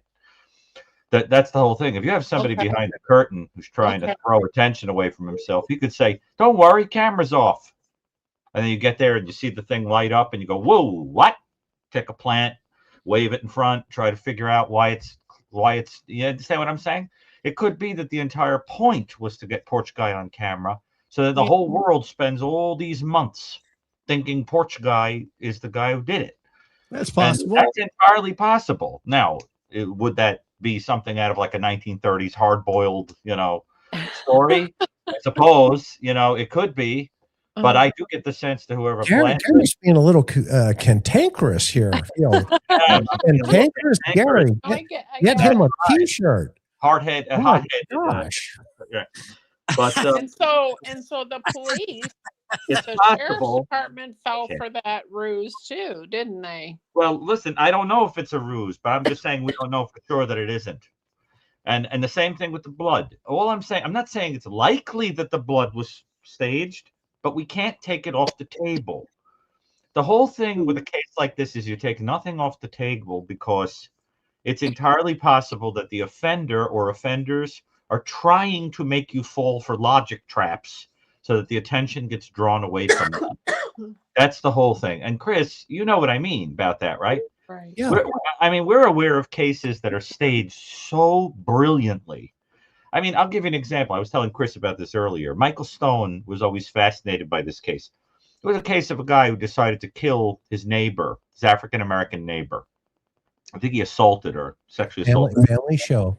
Yeah, so I'm going to be kind. Okay, I mean, I'm going to be gentle with what I say. But he decided that he wanted to kill her, and he did. But he wanted someone else to take the fall for it.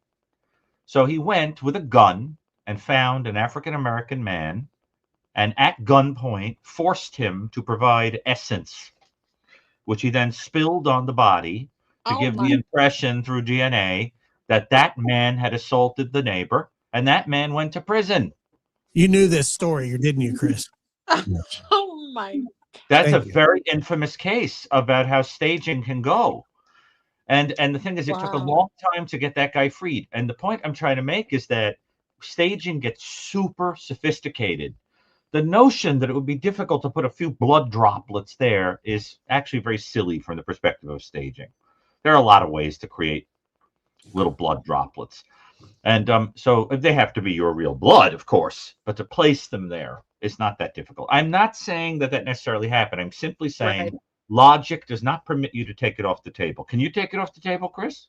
No. Okay. Staging can. The other thing that can't be taken off the table, that she wasn't ever even in that house, that she was eliminated somewhere else, and this whole thing is staged. Totally possible. The other thing is, agree with you. What'd you say? I said Nancy Grace would disagree with you. That's okay. That's okay. I love Nancy. We don't always see eye to eye. She's great. I love Nancy. So I'm saying that another example of something that logic doesn't allow you to do is assume that anything from the Uber taking them to the family member's house, that any of it has corroborating evidence. If you were going only by what is officially established by an electronic record, you're frozen at that house. Everything afterward is all based on description that was given by people. I don't mean that to cast aspersions on anyone. I'm simply saying I'm one of those people that I want concrete evidence of each thing along the way. And I would get paralyzed there. Wouldn't you, Chris? Yeah. Yes. Okay. And here's a point that I raised yesterday on the interview room that's been buzzing around in my head since it came rolling out of my mouth, which happens often. You have a camera that is running so that it captures porch guy. That means everything that happens before porch guy would be glimpsed on that camera, right? Right. Okay. So wouldn't you see Nancy being brought back home? Right. Wouldn't you see the car passing in front of the house going up to the driveway? Wouldn't you see Right. any of that? Think about it. So that's strange, right? Doesn't that make it bother you, Chris?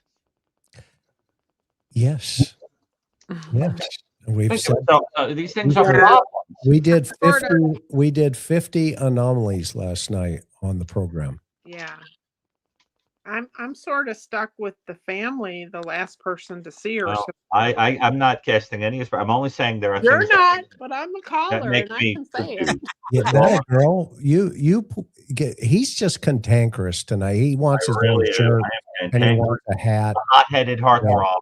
He wants But his own merch. Look what happens when you grow a beard. That a Gary. girl. I'm so That a annoyed girl. that they Give it called back me. to him. Don't You got let to him. understand. They called me an He's a great unlikely caller, by the way. and I think it's hilarious because I think it's ridiculous that anybody would ever call me that. Chris, he does What get if it was just a heartthrob? Is that okay? what? If it was just a heartthrob, or is It it would be the stupid, but it would make me laugh. But unlikely is like an insult because that's like saying that's like when you get an ugly dog and you go, it's so ugly, it's cute, like it's unlikely and it's adorableness. Well, they It's like, used to hang a bone around my neck so the dog would play with me. You ever be around like a person that they tell you, oh, my dog's so cute, and then it comes in, it's like a 17-year-old dog on his last leg, and you go, whoa, there he is. Hey. I think it's ridiculous. Great call. I A just great want to be able caller. to I love the idea, but I understand that, the wheel match through blood and potentially something like that, but Right. you're also going to see that pattern at Of course. least start to fade away if it's a wheel. And there's no evidence of that. It's only in a single spot, that one spot. So, here's my belief of what happened there as she's coming out of the front, if in fact she is coming out of the front again, because what have we heard so far? Oh, she was put into a tarp and rolled up and thrown over the shoulder and carried out the front door. Right. Okay. Really? I always thought she was like, even though she was in pain and couldn't walk and doing all this, she was doing everything she could to get out of that house, and they yanked her back in. And you know what? You could be right. And the way we would know that is when that person is in front of you and we're able to say, so what happened? I'm horrified for that poor woman. Yeah, but I think she tripped probably at the threshold of her front door, went down to her knees of some sort, some way. And that aspiration was because she was probably hit. She could have been hit in the chest. She could have been hit in the face.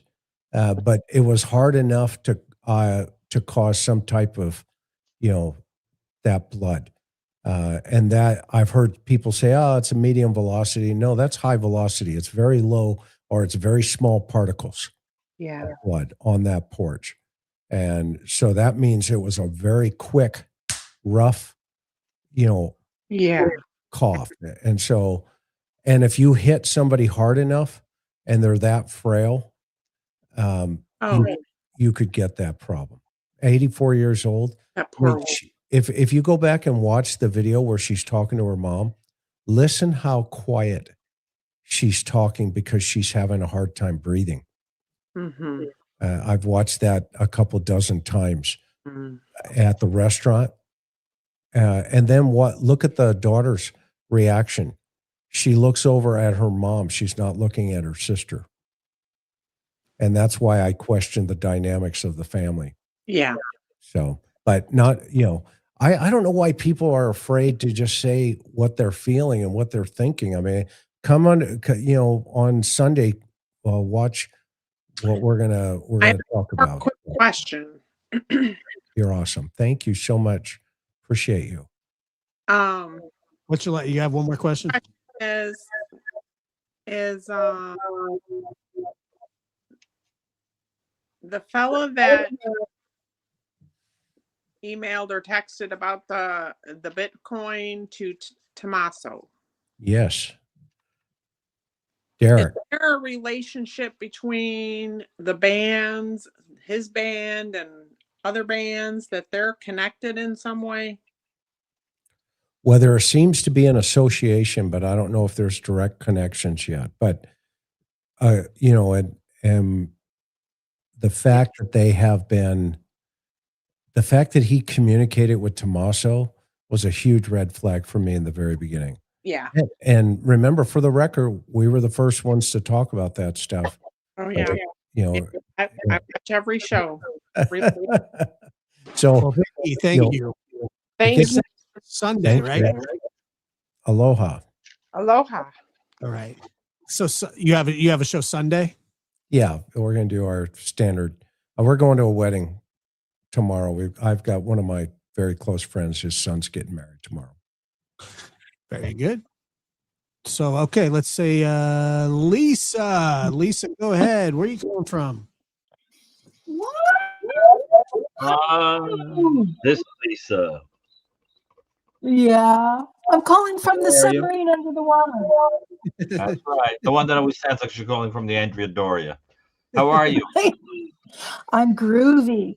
Look, fellas, I think, and I can. Hold on. Did you say groovy and fellas in the same sentence? Which decade were you born in? Dude, she's catching strays from Dr. G. I mean, she's got groovy and fellas in the same sentence. You might as well say 23 skidoo while you're at it. That's a like dated language you got going on there. Okay, groovy, lay it on us. Make it heavy. We'll dig it. Gary got smoke popped at him on the last call. Now he's giving it back. Farm out. Go ahead. I think she hung up. Right, let's hear it. Lay it on us. She hung up. You pissed her off. No, she's our dear friend. She'll be back. Okay, moving on. Best. Diane. Is that your name? Is that how am I pronouncing it correctly? No. Uh-oh. All right. No, Diane. Diane? D-Y-A-N? Diane, you there? Let's see. She's Diane to talk to us, but she's not. You there? One more time. Dan. Okay. Let's go to Diane. You there? Hi, how are you? Hello, how are you? How's it going? Am I saying your name right, Diane? It's Diane. You got it. Never seen it spelled that way before, but I also can't read. So, nope, you nailed it. Thank you. Where are you calling from? I'm calling from Spokane, Washington. Oh, Spokane. And I have a question. It's not about Nancy. I hope that's okay.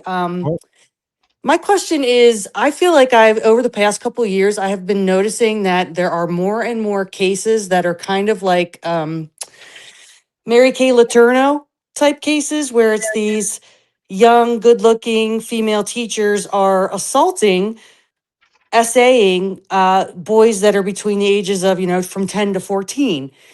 And my question is there an uptick going on in these cases? yes. And if yes is the answer, I'm curious if anyone has like theories or ideas on why that's happening more often. That's a I great question. tested it in 95. Gary will tell you. You're talking about your predator remarks, the white collar predator thing. Yeah, the advancements of the intellectual white collar predator. Yeah, you're right that there's an increase. You see it too, Chris, right? I saw it coming. Right. I mean, this falls right into the right under the umbrella of new evil. I think studies are going to have to be done to determine why. One of the things I find really gross is that the press loves these stories. I think there's something about the idea of the attractive young teacher being seductive and inappropriate, whatever, for some reason titillates, and that gets a lot of press. I think it's hideous. As far as I'm concerned, it is SA, totally outrageous. These are minors. It's disgusting. But what it is interesting about it is that sexual assault by females has always been very rare statistically. And the question is, why is that happening? It suggests that it's cultural. Mm-hmm. Obviously testosterone makes a person 8 times more likely to be violent. But I think it's a cultural thing. It's a cultural thing. And I think study is going to be necessary to figure out what it's about. But don't you guys think that the papers run with it too much? Yeah, well, every time you turn on certain networks, I mean, they run with every single one of them, and it's almost like, because it's so outlandish and unbelievable, because it is this new phenomenon, but also pretty new. Yeah, newish, but a lot of it has to do with, I think, like there is some sort of correlation with social media, TikTok, Snapchat, the way that people are communicating, and it just makes it easier for people to prey on younger individuals.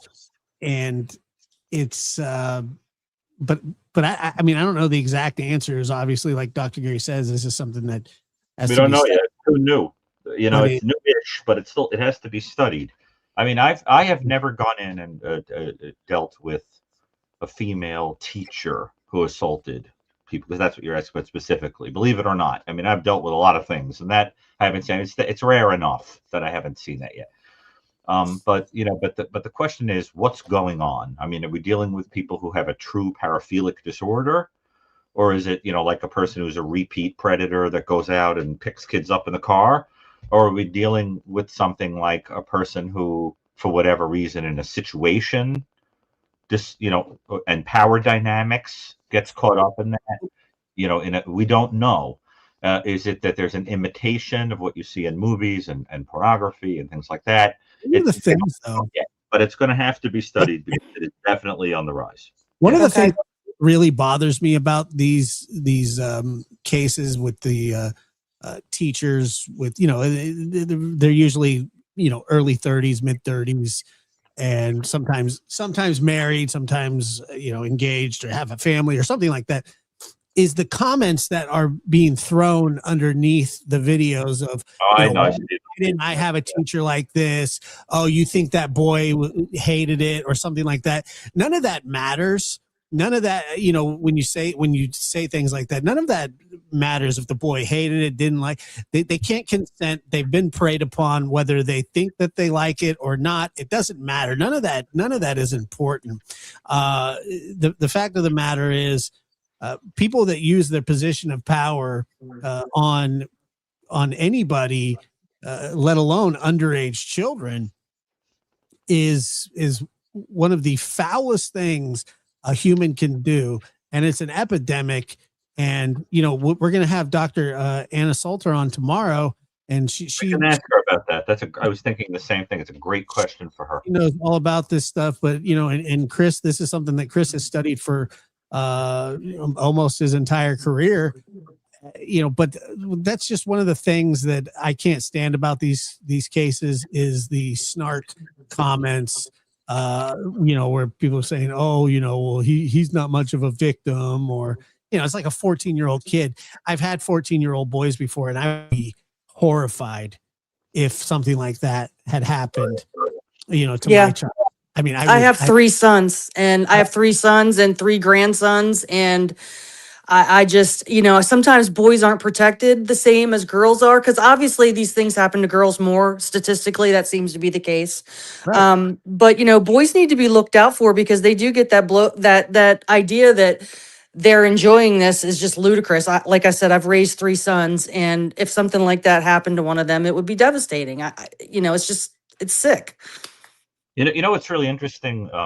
Yesterday, I had a conversation with a priest about a personal matter that resulted in something that I found very interesting. So then I contacted another priest that I happen to know for many years to tell him about the interaction, and we talked about it.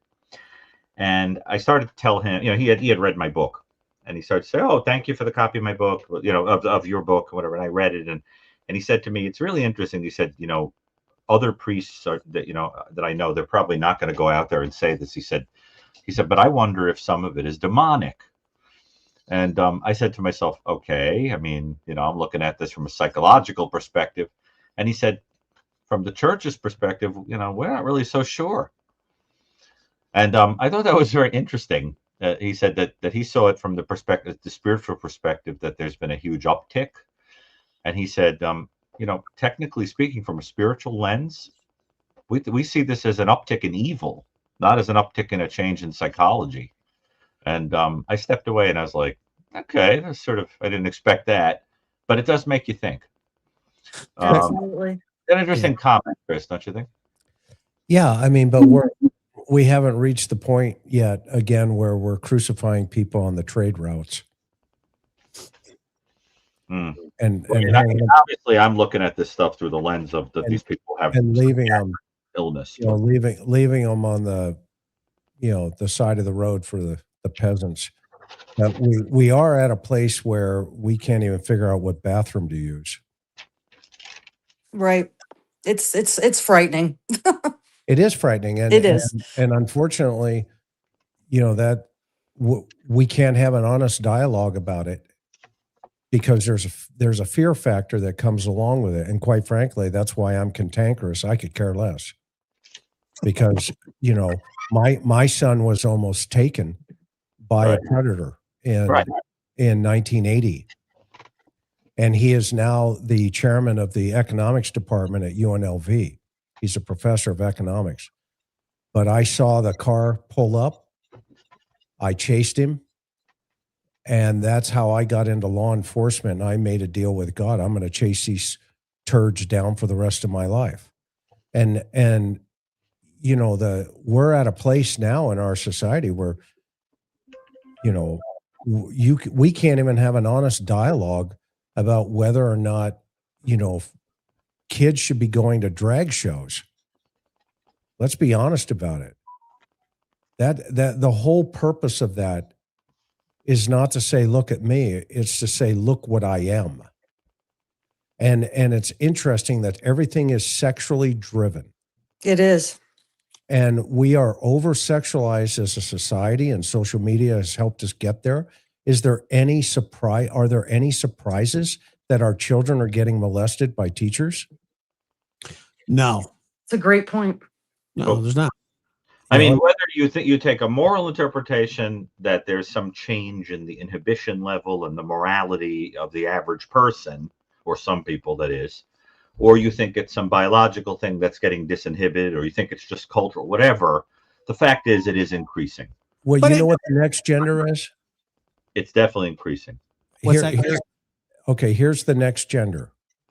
You heard it first from me on the lab. Pedophilia.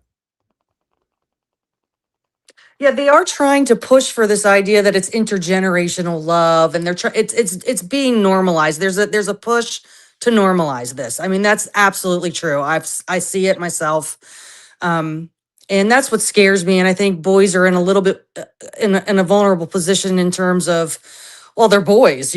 Why wouldn't they think that that's okay for some reason, and there's a push to normalize it. And we just had a case here in Spokane. A teacher was arrested for doing this with a special needs boy, and he was in the 5th grade. Stevens Elementary School is the name of it. It's right here. Just happened a couple months ago, and it went on for a long time, and it's just really sad. And I hope that Gary, I hope people, Dr. Brucato, I'm sorry, I hope that people do decide to look at this data and do studies on it and get the information out, so people start to realize, this is on the rise. And I think it's interesting because I think culturally women are taking on more traits of men. And you can say what you want about that, but I think that there's something weird going on there. I don't know. I can't really put my finger on exactly what it is, but I'd like to see more studies done on that, because it is on the rise, and it's scary. Well, Diane, thank you very much for your call, and it's an interesting topic. Not a lot of people talk about it. And Chris, you're right. It's one of those topics not a lot of people want to discuss, but there are people that do want to discuss it. And I will just say this, and then we'll move on. But like you said about the drag shows, it's not just that, Chris. It's that I don't want my kids, especially at the age, in the age, the young children, they don't need to be around anything sexualized ever. It's completely inappropriate. I don't want my children around that because they're children. They don't need that. But Amen. Well, I mean, let's be honest about it, though. I mean, honestly, as a society, as a culture, as a world, let's just be honest about it. I mean, seriously, that we have to have a debate in society that says, guess what? There's a yellow line in the road, and that yellow line prevents two cars from colliding with each other. Well, okay, then what is a social debate that we must have to protect our children? What is the line that protects children? Right. That, and by the way, I sit on the board of the largest and the oldest child safety program in the United States. So I am cantankerous when it comes to this problem. Oh, because yeah. I have seen it evolve. I have made projections that it's going to evolve, and it is evolving right before us. And guess what? You raise your voice and the chat goes ballistic. Some of them do. And even Gary gets uncomfortable because he's a psychologist. Okay, but let's be honest about it. I don't get uncomfortable talking about a religious dynamic and then not stand up for that religious dynamic.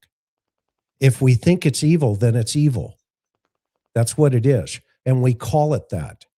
We don't make excuses, where the Lord says, I would rather you be warm or cold. So I will spew you out of my mouth. He doesn't like the middle hypocrite. He likes it the way it is because they're not 10 suggestions. They are 10 commandments. And if we are to follow God, which I fall short every single day, but not in this category.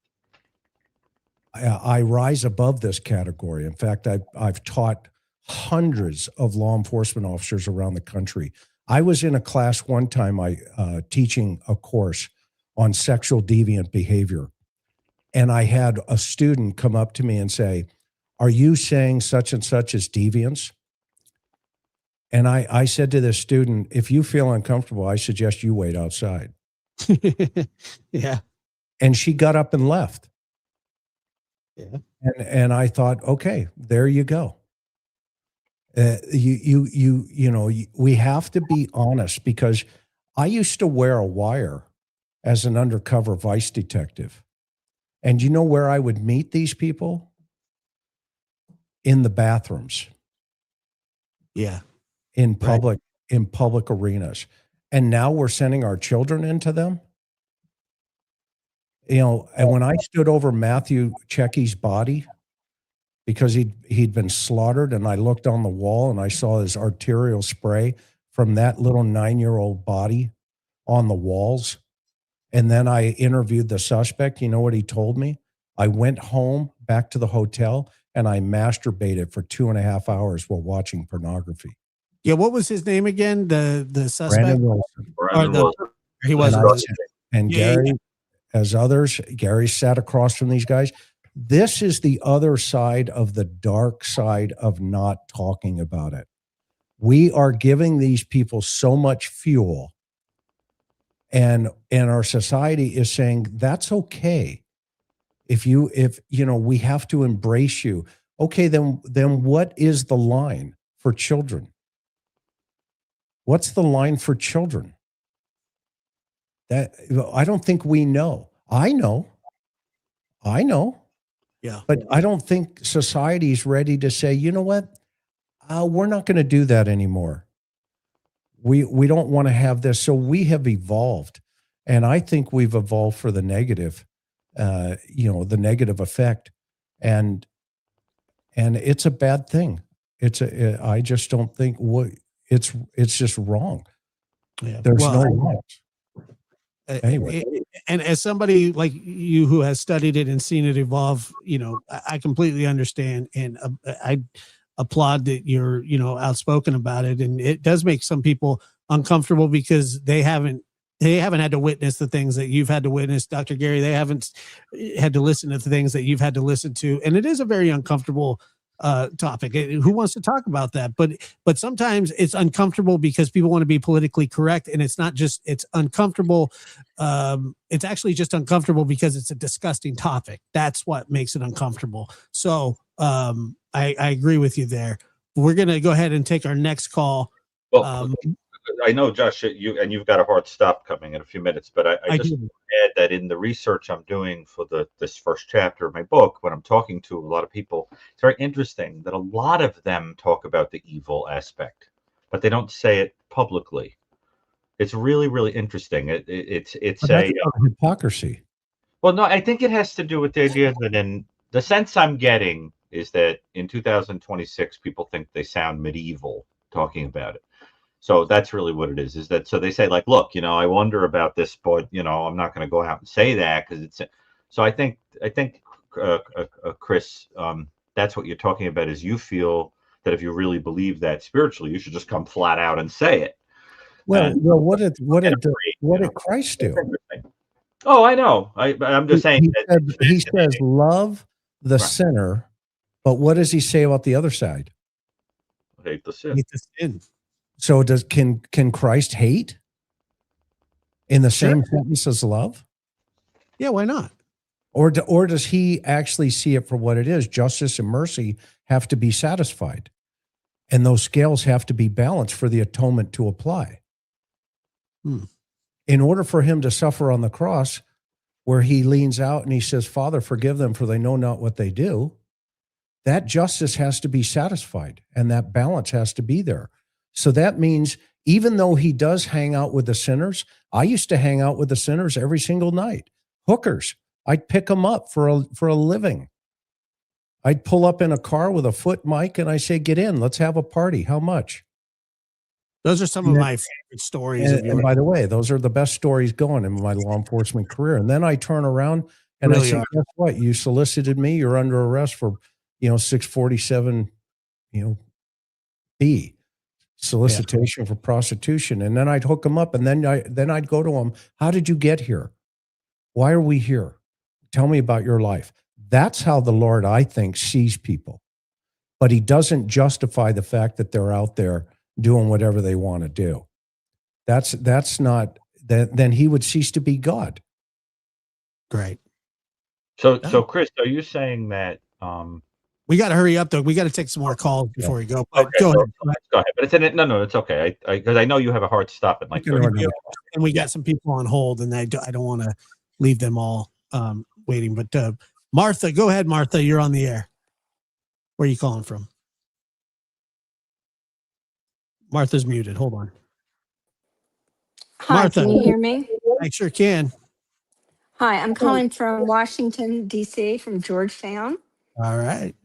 And it was fascinating revisiting the timeline last night, point by point. Thank you for that.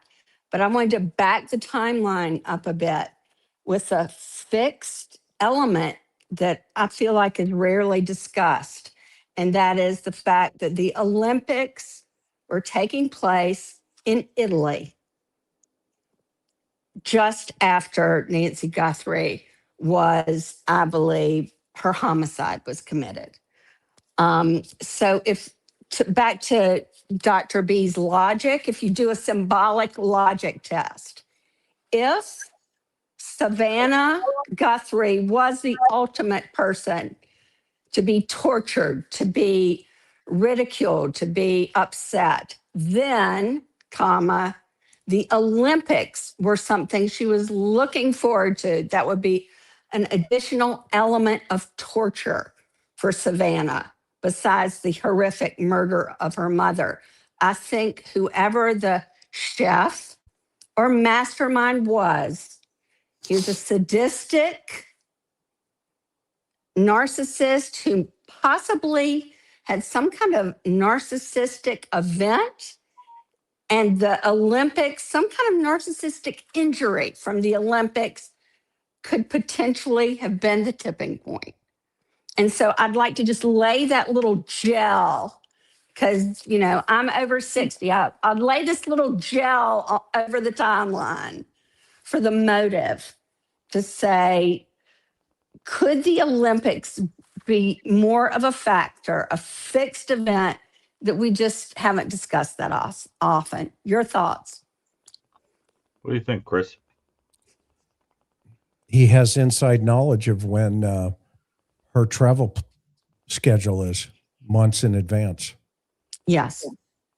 So that, again, that leans into her inner circle somewhere. Yes.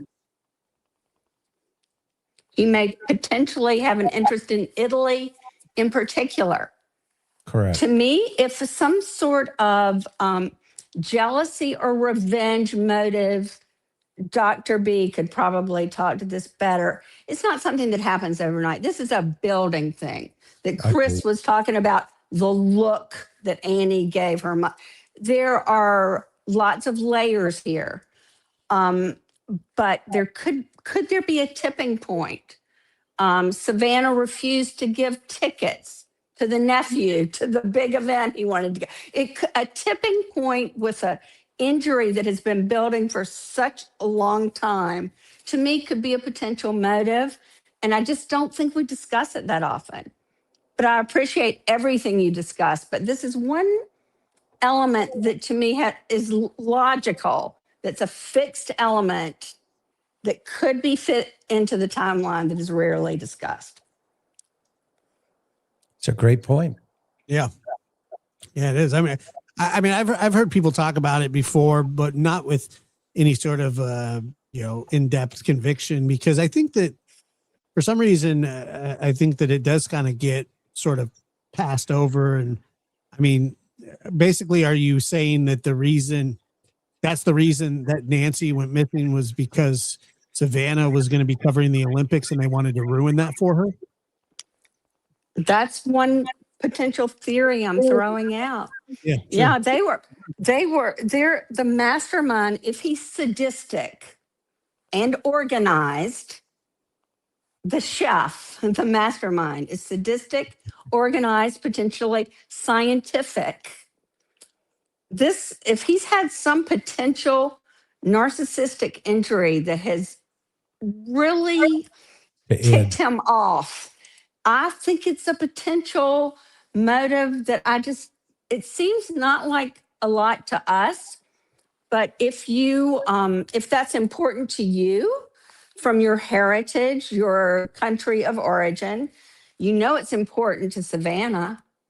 That's the biggest thing that goes on at NBC every 4 years. It's huge to her. That it would be a very hurtful. And also, just back to your, talking about the world in which we live.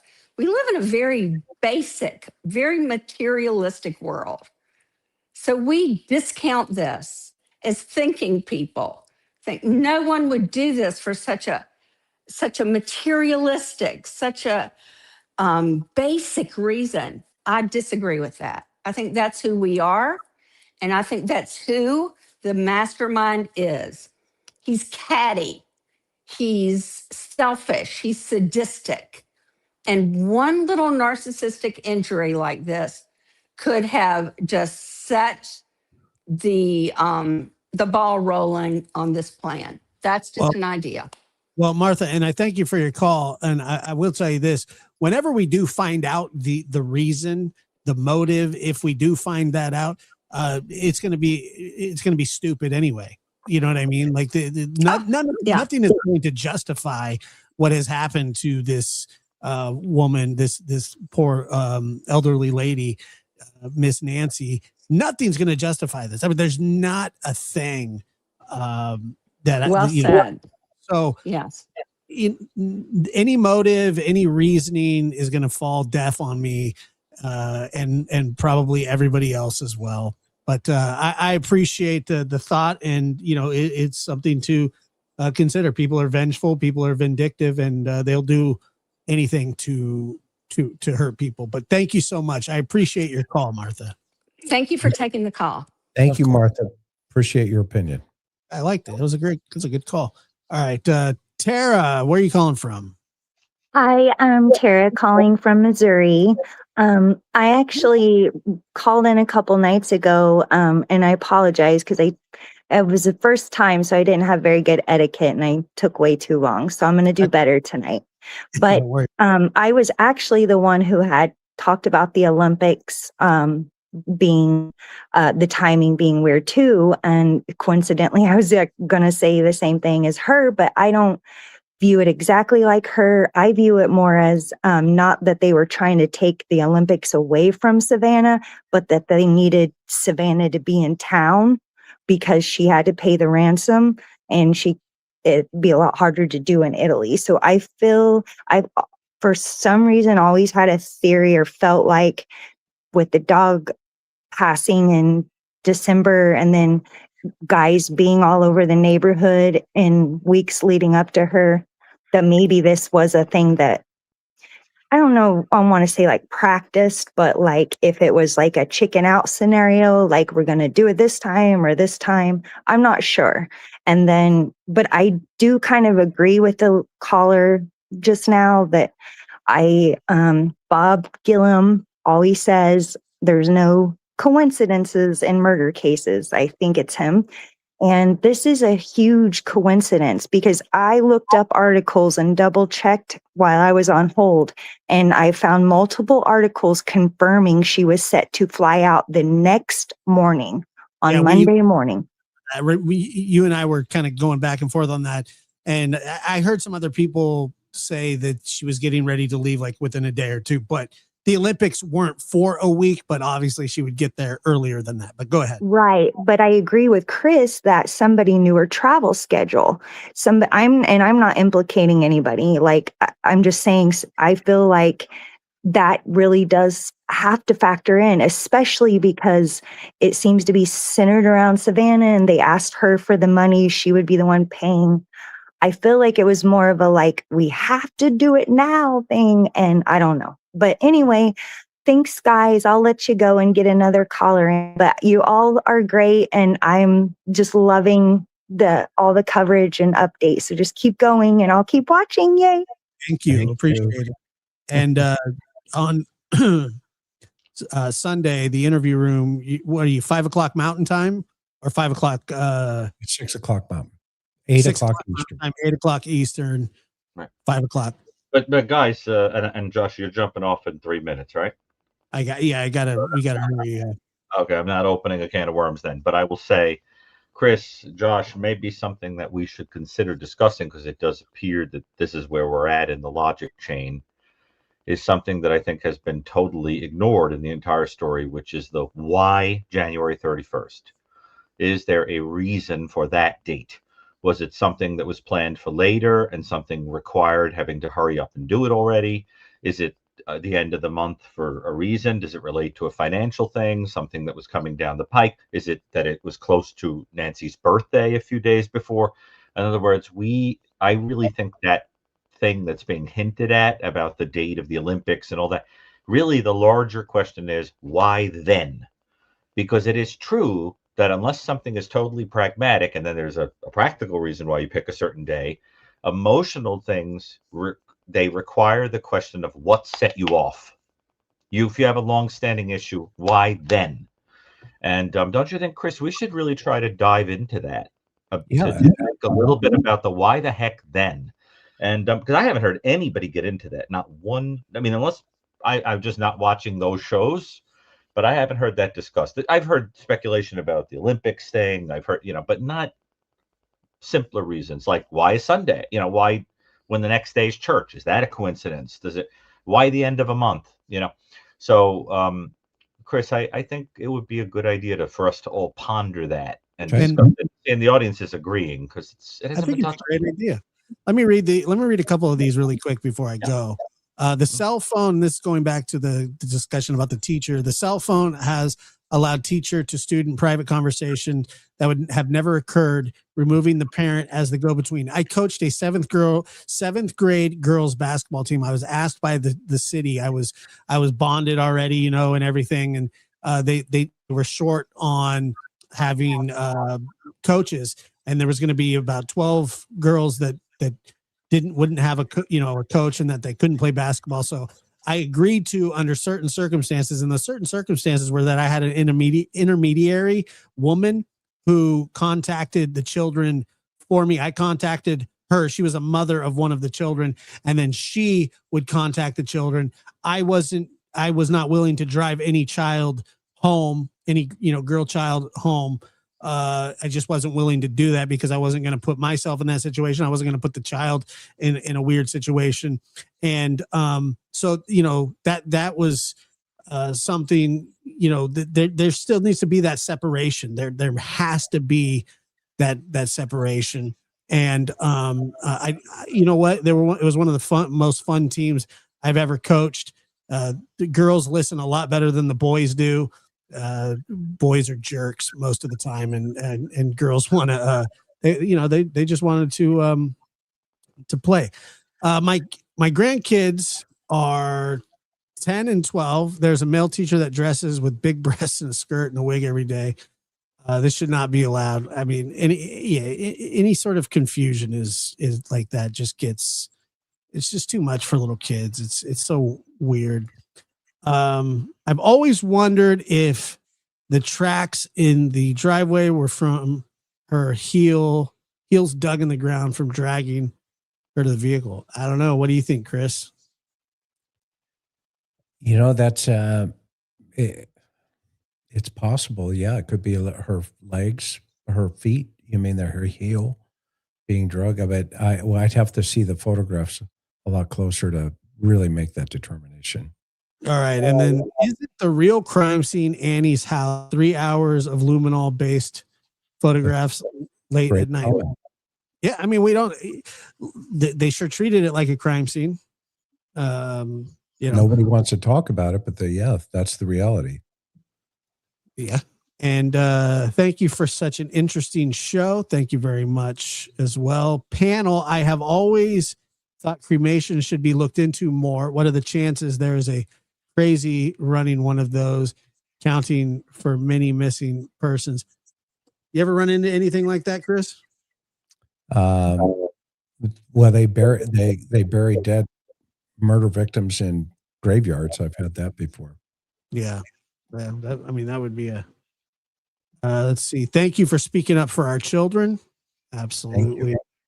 Yeah. It's and let me see.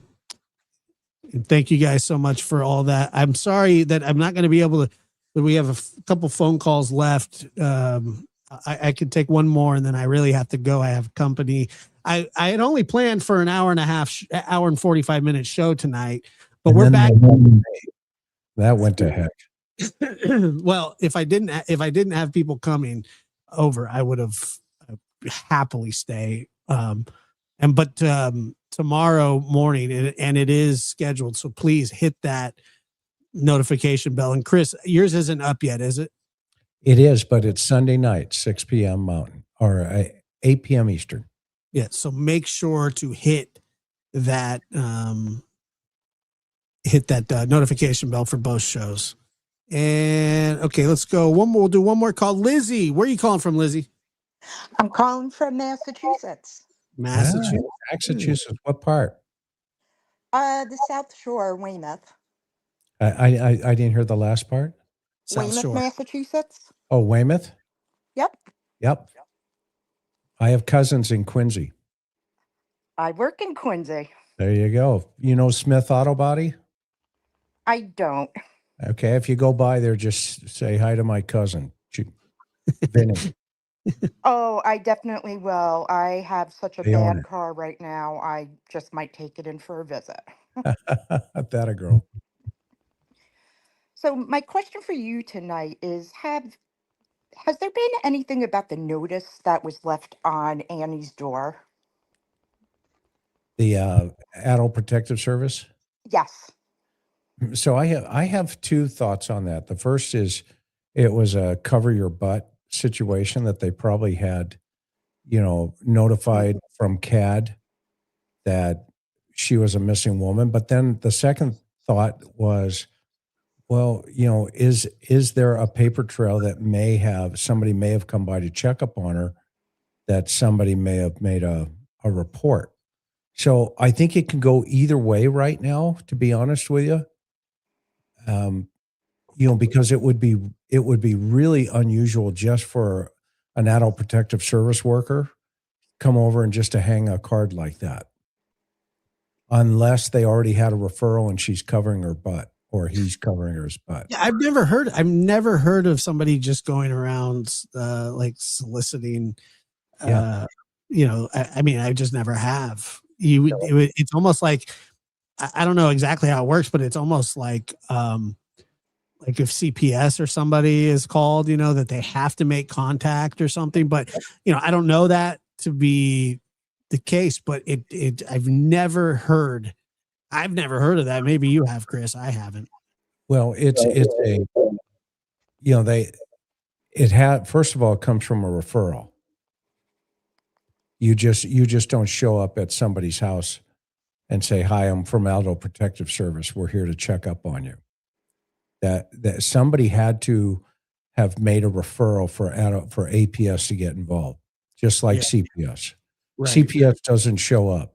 CPS gets called. Right. They don't knock on doors. Just it's the same with APS. Right. Exactly. Now the cops on scene that morning could have called them, and then that person could have come by. But the fact that it's hanging on the door with the blood on the porch, that's problematic. Right. Well, let's see. Hopefully that answers your question. Yeah, it definitely does. I kind of feel like, I don't know, maybe they need to look into that a little bit more. And I was always curious about, did someone make a referral before this happened, or was it more to kind of cover their tracks? I mean, it's a great question. Yep. This is a great question. Yeah, it's something we don't know yet, and hopefully we get the answer. But Lizzie, thank you so much. No, thank you. I really appreciate you guys and enjoy your show. Take Have care. a good evening. Aloha. We got two more hanging on. I want to take their call. I just feel so I don't want to do that to them. Bernie, go ahead. You're on. Bernie, where are you calling from? Are you talking to me? Yep, sure am. Yeah, Bernier. That's okay. Hey, Josh. Bernier, sorry. Hey, Chris. Hey, Chris. Hey, Doc. How are you doing? Real quick, I won't keep you long. I got a theory. First of all, I think the thing stinks from the get-go. I won't name any names, and I'm not pointing any fingers. The blood drops out of the front door. My guess is that when Nancy went to get into the Uber, I doubt very seriously that she left out the rear door. My guess is she left out the front door. Maybe she had a nosebleed. Maybe. Because that blood never got really stepped in by anybody. The guy in the front porch guy with the glove and the mask and all that stuff. I mean, is that possible? It's possible, but you're going to find it in the Uber. With that, then they're going to find it in the Uber. Okay, yeah, unless she put a tissue to her. I'm just taking a stab, but no, it's a great point, brother. Yeah, seriously. It is. Anyway, and what the guy had in his knapsack, maybe a body bag, like a coroner's body bag, folded, of course. I mean, it's your theory is not. I've heard some crazy theories. Yours is not a crazy one, and it makes sense, And like I said, hopefully we do get these answers. But yeah, Bernie, I appreciate you waiting. You guys are great, by the way. You're all great. I love you all. I watch you all the time. I was just late to the show, but I'll watch it in the replay for sure because I want to hear everything that was said. Glad you got it. Thank you for everything, all you guys, Chris, Dr. Gary, Josh. Fantastic stuff, man. Thank you very much. All right. Keith, go ahead. Where are you calling from, Keith? Hey, I'm from Los Angeles, California. Really enjoy your show. Retired law enforcement, 32 years. Spent about 10 years in Detective Bureau, just working auto theft. But after a couple weeks of this case, I started thinking about it, kidnapped for ransom with no ransom demand or a really ridiculous ransom demand. I just want to throw out something that I worked for a major agency many years, and we had a very high profile case. There was some similarities, and there was a kidnap. It was a teenage girl. I won't say the name, but it was about 20 years ago. And it was actually reported as a missing person, and it turned out to be a kidnap, but no ransom demand was ever made. Wound up being a body dump out in the San Bernardino Mountains, and it was related to a relative of the victim testifying in a trial against some gang members. And I just wonder, Chris, from your perspective, possibility, maybe somebody, Nancy or somebody in the family testified recently or decades ago against somebody, sent somebody to prison. This is some type of retaliation. That's what, just something that occurred to me. And Gary, if you got Dr. Gary, if you got a comment, maybe any statistics for that type of thing? Are you thinking that obviously, in the situation that you're referring to there, is a little bit closer to home in terms of there's other individuals involved in and around that circle of influence that have committed a crime, and this is a primary witness, so they're going to get rid of that witness. In this case that I was referring to is a very highly publicized case in LA, but the victim was not a witness. It was a relative of hers that was a witness that was had testified or was about to testify, and I think it was a gang murder trial. Okay, so somebody gave it a green light to put her into the problem here. Yeah, I'm just wondering if they would, in due course, detectives, homicide detectives in this case, looking for a theory of why, a motive, if this is possibly being explored. It's somebody in the family, maybe has testified against somebody and sent somebody up the river, so to speak. So my question is, did they get her in the house or did they get her out on the street when they abducted her? On the street. Yeah, so that raised her risk level. Walking to school, actually. Yeah, so that raised her risk level, right? And that would, lean towards the theory of it's a stranger abduction versus, it's known within the circle. But, it sounds like they reverse engineered it into, it was somebody into the circle, at least connected to it. So is that a possibility here? Yeah, I would be open to, that kind of concept. But I would like to know, the criminal activity side of it, on who the players are in the game. And I'm sure you would agree. Yeah, obviously. But it's just something that struck me after time. I got a buddy that's a gang detective still working, and he actually mentioned that to me, that he sees that kind of stuff. It's not uncommon at all. And just maybe, hey, is that something that's statistically even? 77th, right? No, it was sheriff's, but you're close. East LA. Okay. So, right. But Dr. Gary, do we have any type of statistical information on how often that stuff even happens? Well, it's complicated because in elimination murders, which I've, that's a term I've come up with for these crimes where someone who knows you wants to get you out of the way for some reason. Eliminating a witness to prevent getting in trouble is actually a common form of that. But what I was kind of getting at, if I could just interrupt. I know you're talking about where you get revenge for somebody who got in trouble for something previously. I'm not sure of a specific statistic on that. I'd have to look into it to see if anybody's ever tabulated that. I can't imagine it's a very uncommon motive, particularly in organized crime or gangs. I'm aware of a lot of gang activity in which people bumped off people that, dared to talk. I even wrote in the New Evil about a case where someone in prison, a gang leader in prison, through code orchestrated the elimination of a witness that was testifying outside of prison through other gang members, that kind of thing.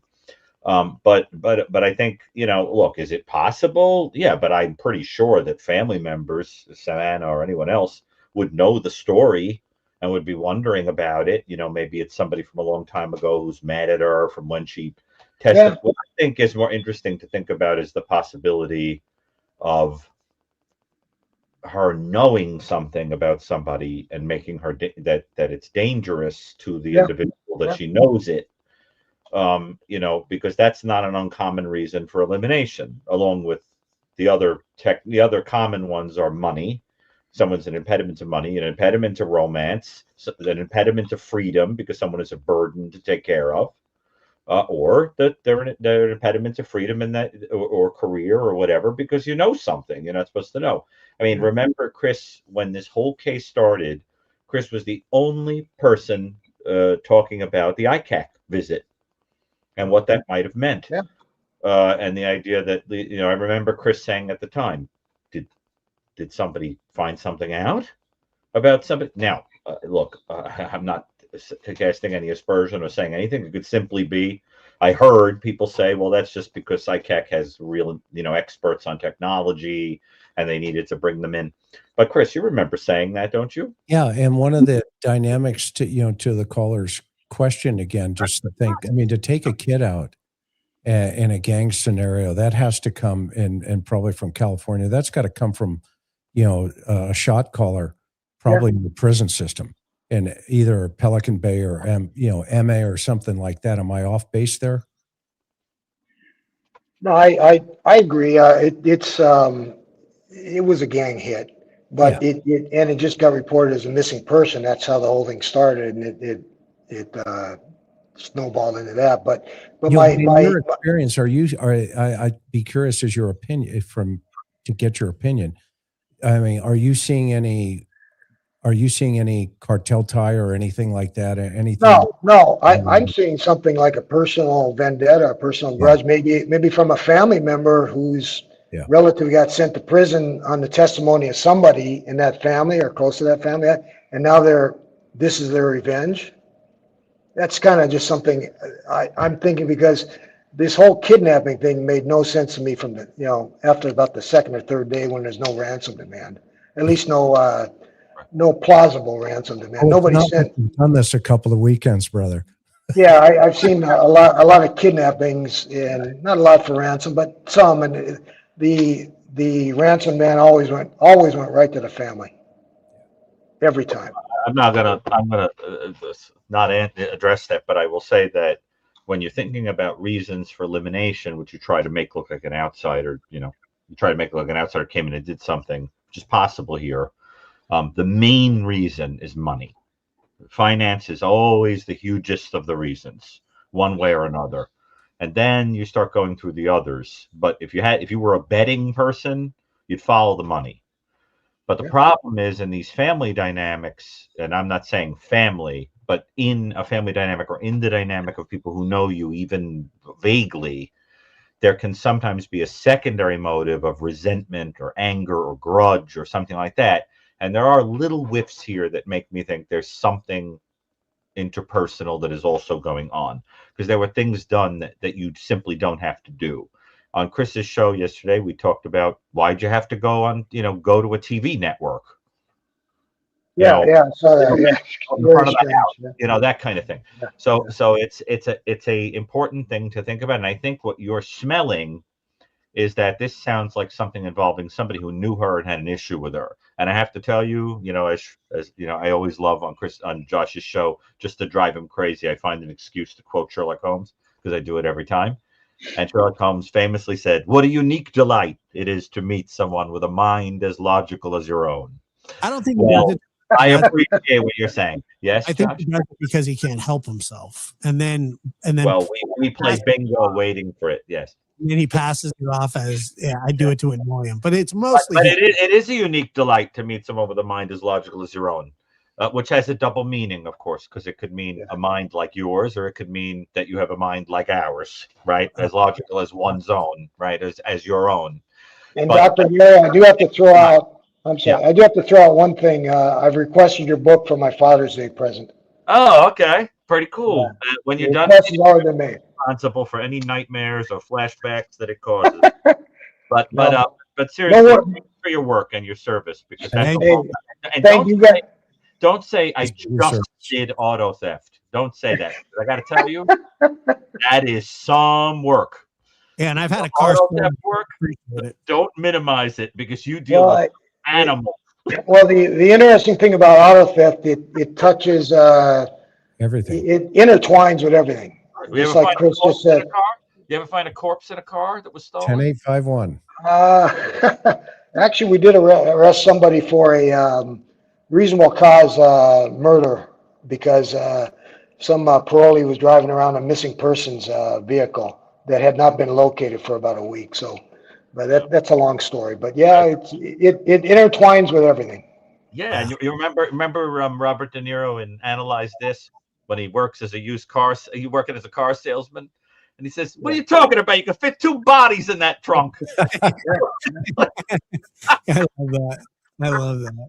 But hey, I really enjoy your show, Josh, Chris. Great show, Dr. Gary, wealth of knowledge, and God bless you guys. Keep up the good work. Thank you. Take care of yourself. All right, let me see. We have more. I thought you had to jump off, Josh. I do. I just want to read the. Could they have been in the house while she was gone? Dr. Gary, you talked about that a little bit before. You think that she's injured and pulled inside, explains her misdemeanor. I could have been because while she was gone, she walks up and no, I didn't address that. Maybe Chris, they're thinking of Chris. Chris, did you touch on that? The idea that of like why there was blood, was she hurt? Did she? I think you're the one who said that she might have fallen or coughed or Yeah, I think she fell at the porch still. I mean, I could be wrong, but I'm staying with that one right now because it seems the most logical. That's your theory, or that's a theory. Dr. Gary, have you seen the documentary We Are Jenny? She had over 2,500 different personalities because of the abuse inflicted on her by her father. And that's a great segue because tomorrow we are going to have Dr. Anna Salter, who specializes in abuse, not just sexual abuse, but abuse and predators. She's the master. You know She's her. One of the best in the country. I was so thrilled when she came into the foundation because she is like one of these heavy hitter people that is very subtle and kind of quietly doing her work. And there are other podcasts that sort of discovered her, and started bringing her on but like the idea is that we all think of her as a giant, but it's like once we drew attention to her work, like everybody and their mother wanted to talk to her. But people like us, she's a hero. Yeah, just like Chris and you, but she has dedicated her entire adult life to this. Entire adult life. I've been, like I said, in the last week or so, I've been getting to know her work. She's brilliant and a pleasure to listen to. I started reading that. But then I got caught on her Predators one, and I started reading some chapters in Predators, and then I went back all the way back to her first. I guess it was what she was talking about was treating child sex offenders, and it was a practical guide, but it didn't start. It started out more as a reason. Here's a question for tomorrow. Yeah. How many are healed? That'll be an answer. You wouldn't think that too many of them could be healed. Let me put it to that. That's one of the themes in the book. She knows Larry Simons as well. I mean, it's one of the themes in the book is that she thinks it's because she thinks socialized people have a tendency to think that horrible people who do terrible, evil things have the same kind of reciprocity and redemption process and so forth as normal people, but that ultimately there are some people that ultimately are just takers and users and monstrous, and that's the end of it. And one of the things that I really want to talk to her about, Josh, I thought was absolutely fascinating, that overlaps with what I'm writing about, is I want to coin, in the writing, I'm coining a term for the phenomenon of when moral people experience envy of people who are not so moral, because if you're immoral, you have an easier life. And so and one of the things she talks about is that when she lost her son, who was 17, Chris, that obviously would resonate with you. When she lost her son when she was 17, she went in and she was talking to an offender, and she was experiencing envy of how he felt absolutely nothing at the death of a person. and she talks about that in this really poignant way, that it's almost like she was thinking to herself, like, it must be nice to have no attachments, because then you never have to cry over anybody or be devastated. She was so devastated by the death of her son. She talks about how she handled it, and it was the most overwhelming thing that ever happened to her, obviously. And so I don't want to open a can of worms asking about it, but I do want to talk about that phenomenon of like almost being amazed at how some people could go through life with no attachment at all, like it's a superpower. Yeah, well, look, you never have to cry over a person. I've thought of things like that too, but I would also hate that, I think, because that's what she would feel, I think. Well, it's an interesting thought, and then you sort of think about it, and then you go, what's a life without emotion? What's a life without love? What's a life without? What is that? What is that saying? Joy wouldn't feel so good if it wasn't for pain, and the rain wouldn't feel, or what is it? And sunshine wouldn't feel so good if it wasn't for rain. So, right. I mean it's a sort of variation on Saint Augustine saying that you couldn't appreciate sweetness without the taste of bitter. Bitterness. And but I really, really, really look forward to this conversation, because the gift that Dr. Salter has, even though she's stoic and kind of machine-like when she interviews offenders, because she doesn't want to give them anything, in her private writing, she is so confessional and open and sensitive that she bravely talks about the inner experience of working with these horrible people. One that I want to ask her about, but she said that she felt homicidal once talking to a man who killed a 3-year-old over a 3-day period. And she was talking to him, and she said she wanted to kill him. I heard her interview talking about it. And I was, because sometimes you go, well, how do these people just, you listen to this stuff, and such a, I wouldn't say meek, but just such a proper, a proper professional person. She could not. She said she'd never felt like that before. She said she wanted to just hop across the table and kill him. Did you read the case where she had a guy who saw a video on television of somebody who hit someone riding a bicycle with his car and thought that it would be a lot of fun to try? So he rammed his vehicle as hard as he could into a person just to watch them flying in the air. I mean, she's dealt with the worst psychopaths ever. Chris, she had a case, I told people at the beginning of the show, she told me she had a case where a guy had 1,250 child victims. Yeah, that's not uncommon. Just think it's uncommon, but 500 is probably the average. Yeah, Chris, you and I talked about that a lot during the Summer Wells case, is that you say, one predator, and then you just take, it's like this crazy, this tree of just, if there's one, there's got to be, how many people just offend once doing that kind of thing? And it's just unheard of for something like that. That's why we register them. We register guns. Right. We register cars, and we register offenders like that. Right. There's a reason for that. There's a reason. And the reason I've always said is that that's the reason that you do it, is because you can't trust them once they're out of prison to not stay away from people. So you have to tell people to stay away from them. You have to make it a public thing. And that's, instead of keeping them in prison or giving them harsher sentences, they're like, well, we have to let these people out in society. And I'm going to open up a can of worms. I don't want to, but I'm saying that you put them on a registry to protect people, which almost feels a tad insane to me, because they obviously, you're not reforming people, but you're just releasing them and saying, hey, we need you to check in with us, which doesn't happen all the time. A lot of people get in trouble for not doing that. And people reoffend at an extremely high rate. Even when they're a registered sex offender, I mean, it's like throwing a wolf back in with the sheep and going. I just had a case. I can't talk about it a lot right now.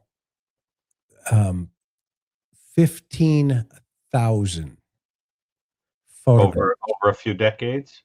No. In over a year.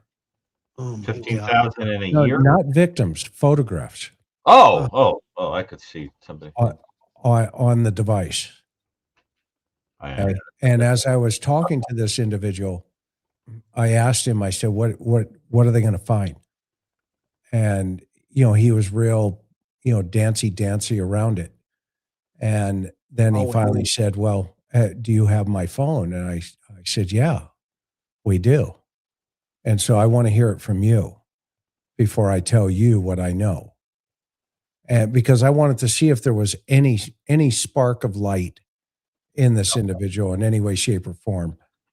And of course, well, yeah, and it's really super. Look, there were two common denominators for me in working murder. And one of them was the P word. The second was alcohol. Yeah. Just about every murderer that I've ever interviewed, at some point, those two intersected with each other. And that's why, this is a turning point for our society, I think, within the next 10 years. Well, when Chris, when we have lawyers arguing in front of the Supreme Court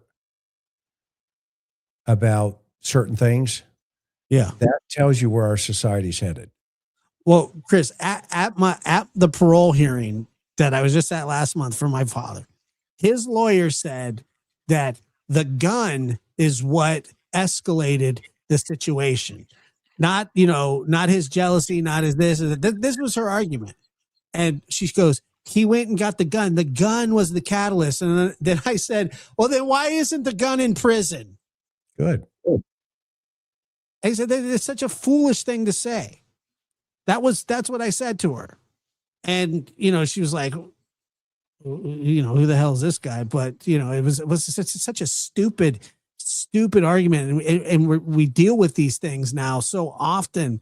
And I just could not believe, that I had to listen to that kind of stuff. And you're right. These laws, and Dr. Gary, we talked about it just the other day, where they're saying, oh, if you're over 55 and you've served 15 years, you're not a risk to society anymore. It's like, what the hell are we talking about here? Well, there's a new law coming down the pike in New York that I did a talk about that's getting exclusively covered by a paper. I won't say which the law is until it occurs. But wait till you get a load of that one. They're going to release these guys at a certain age and send us down to it's an exclusive discussion. But they're doing it. They're doing it. I'm witnessing it right now. I'm witnessing it on my own. And it's not just me, by the way. There's a whole network of people talking about this that have been affected by crimes, violent crimes, where people have been in, they're getting life sentences, but they're getting released. And we're playing with fire. I mean, we're absolutely playing with fire here. You know what the problem is? And this part I didn't get into in the exclusive thing, so I can say it here.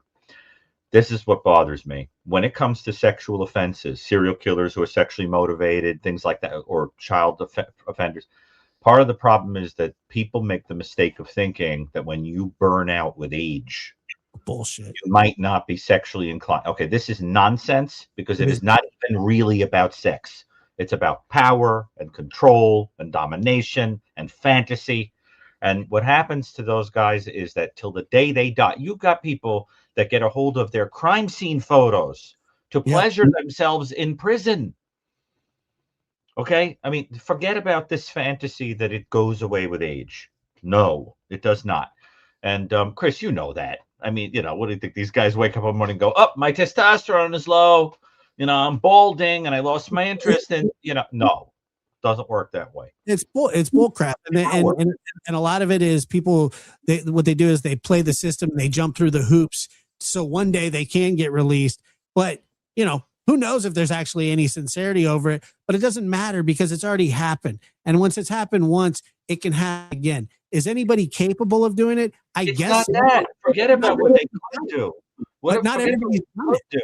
It's the imprisonment is for what you did already. That's what I'm saying, Dr. Gary. That's what I'm saying. It's not about what they could have do or what they could do in the future because they've already done it. All right, this is what I'm going to say about it. If you're viewing imprisonment as a mental health thing, I'm holding you behind bars to keep you from doing things in the future based on what you did in the past.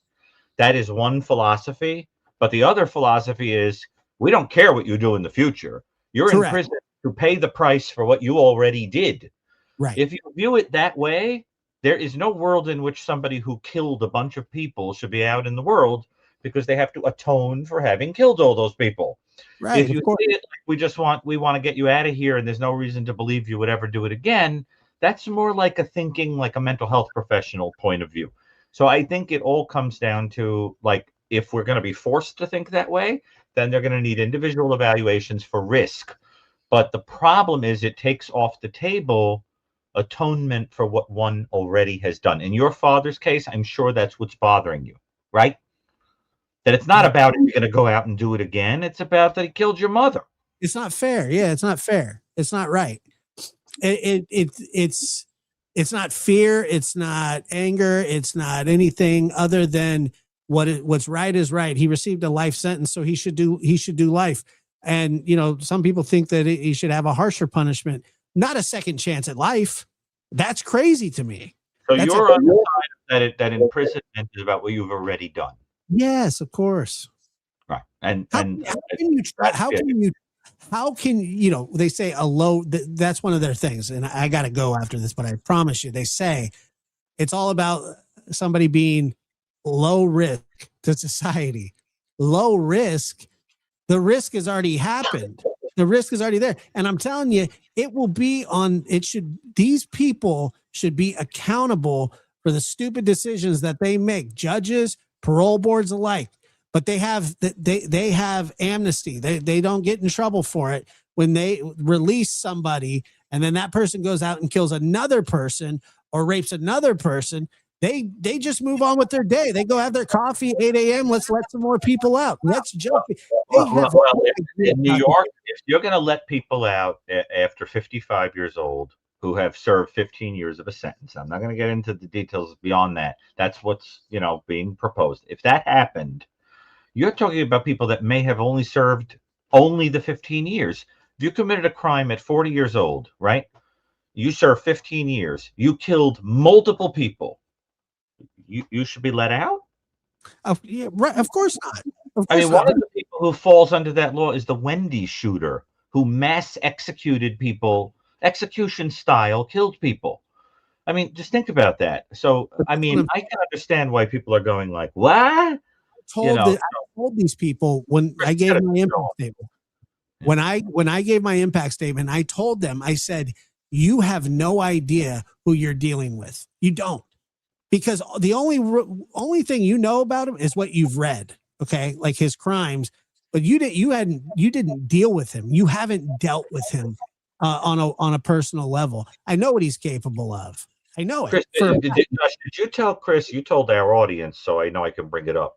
Did you tell Chris that story that the person said that the person who was evaluating said they couldn't even imagine what it would be like? Yeah. To be a man who had a child who couldn't forgive him like that.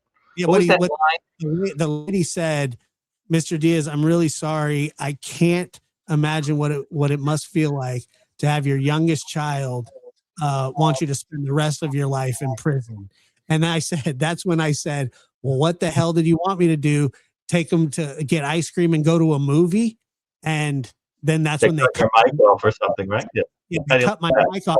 And then I kept trying, and then I unmuted again, and I said, because they have to they can permanently disable it, but they just muted me, so I unmuted again, and I said, "What the hell kind of cool statement was that?" And then they permanently muted me, and then I was going to go in on her. I was when she said that to me, I wanted to say what I was going to come back and say was, "Well, what if he killed your mom? How would you feel?" But they cut my mic, so yeah. But this is exactly the point: is that you were pulling it back to the one reason of why people incarcerated, that there has to be an atonement for what previously happened.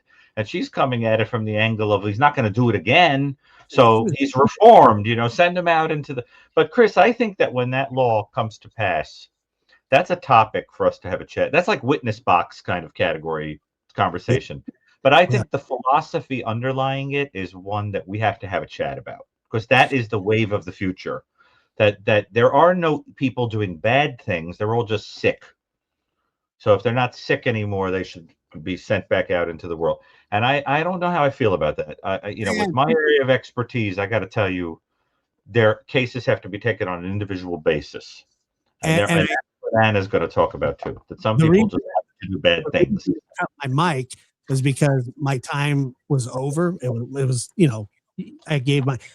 But there were so many things that I responded to that you're not supposed to do. But I didn't give a damn at that point. I was just like, I'm going to be. I felt the way that this was going. I felt the shift, and I said, I'm not going down silently. This is not. You know what I would have said, Josh? I would have said, you seem to think it's okay that my father got overwhelmed by emotion. I'm not allowed to.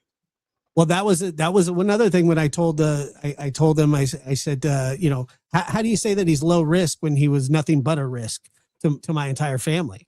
I mean, he gutted my family. It's great. I like see what Chris is doing when Chris has that little twinkle in his eye when he sits like that.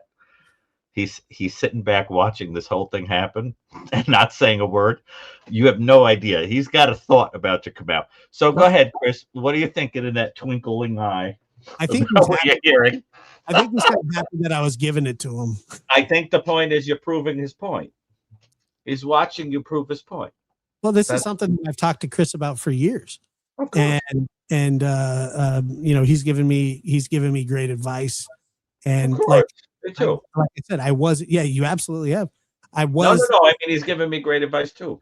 But I remember when you win the Super Bowl, and as you're walking out, the MVP is asked by ABC, "Where are you going?"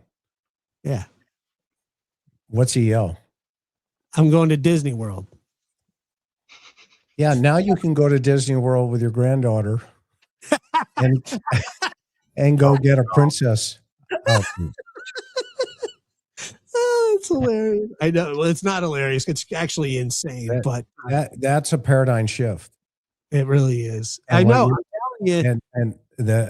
You guys, you're right, Gary. I'm just sitting back, sitting in the pool in the deep end with a Chris, no holes in my floaty.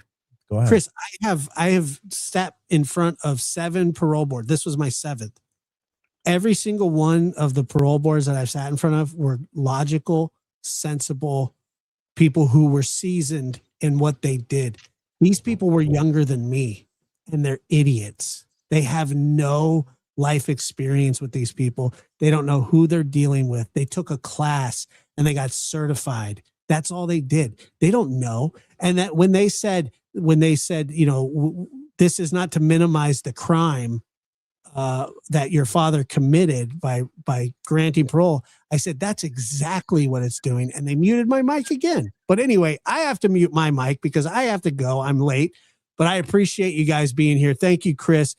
Dr. Gary, I'll see you in the morning. Chris, I'll see you Sunday. I can't wait to see your show. And to the chat, thank you guys so much for being here. Rats. Chat rats. Aloha. Chat rats, we're almost at 50,000 subscribers as well. Yeah, over the top, we're getting them to 100. Then yeah, thank you. This was pretty good for a thrown together last minute show. I had a great time. I always do. See you guys. All right. Good night. Bye. Dr. Gary, thanks. Bye. All right, guys. Thank you so much. I appreciate you all very much. And we'll see you in the morning. I hope I didn't forget anything. I probably did. I'm all over the place. Thank you guys so much for being here. I appreciate it.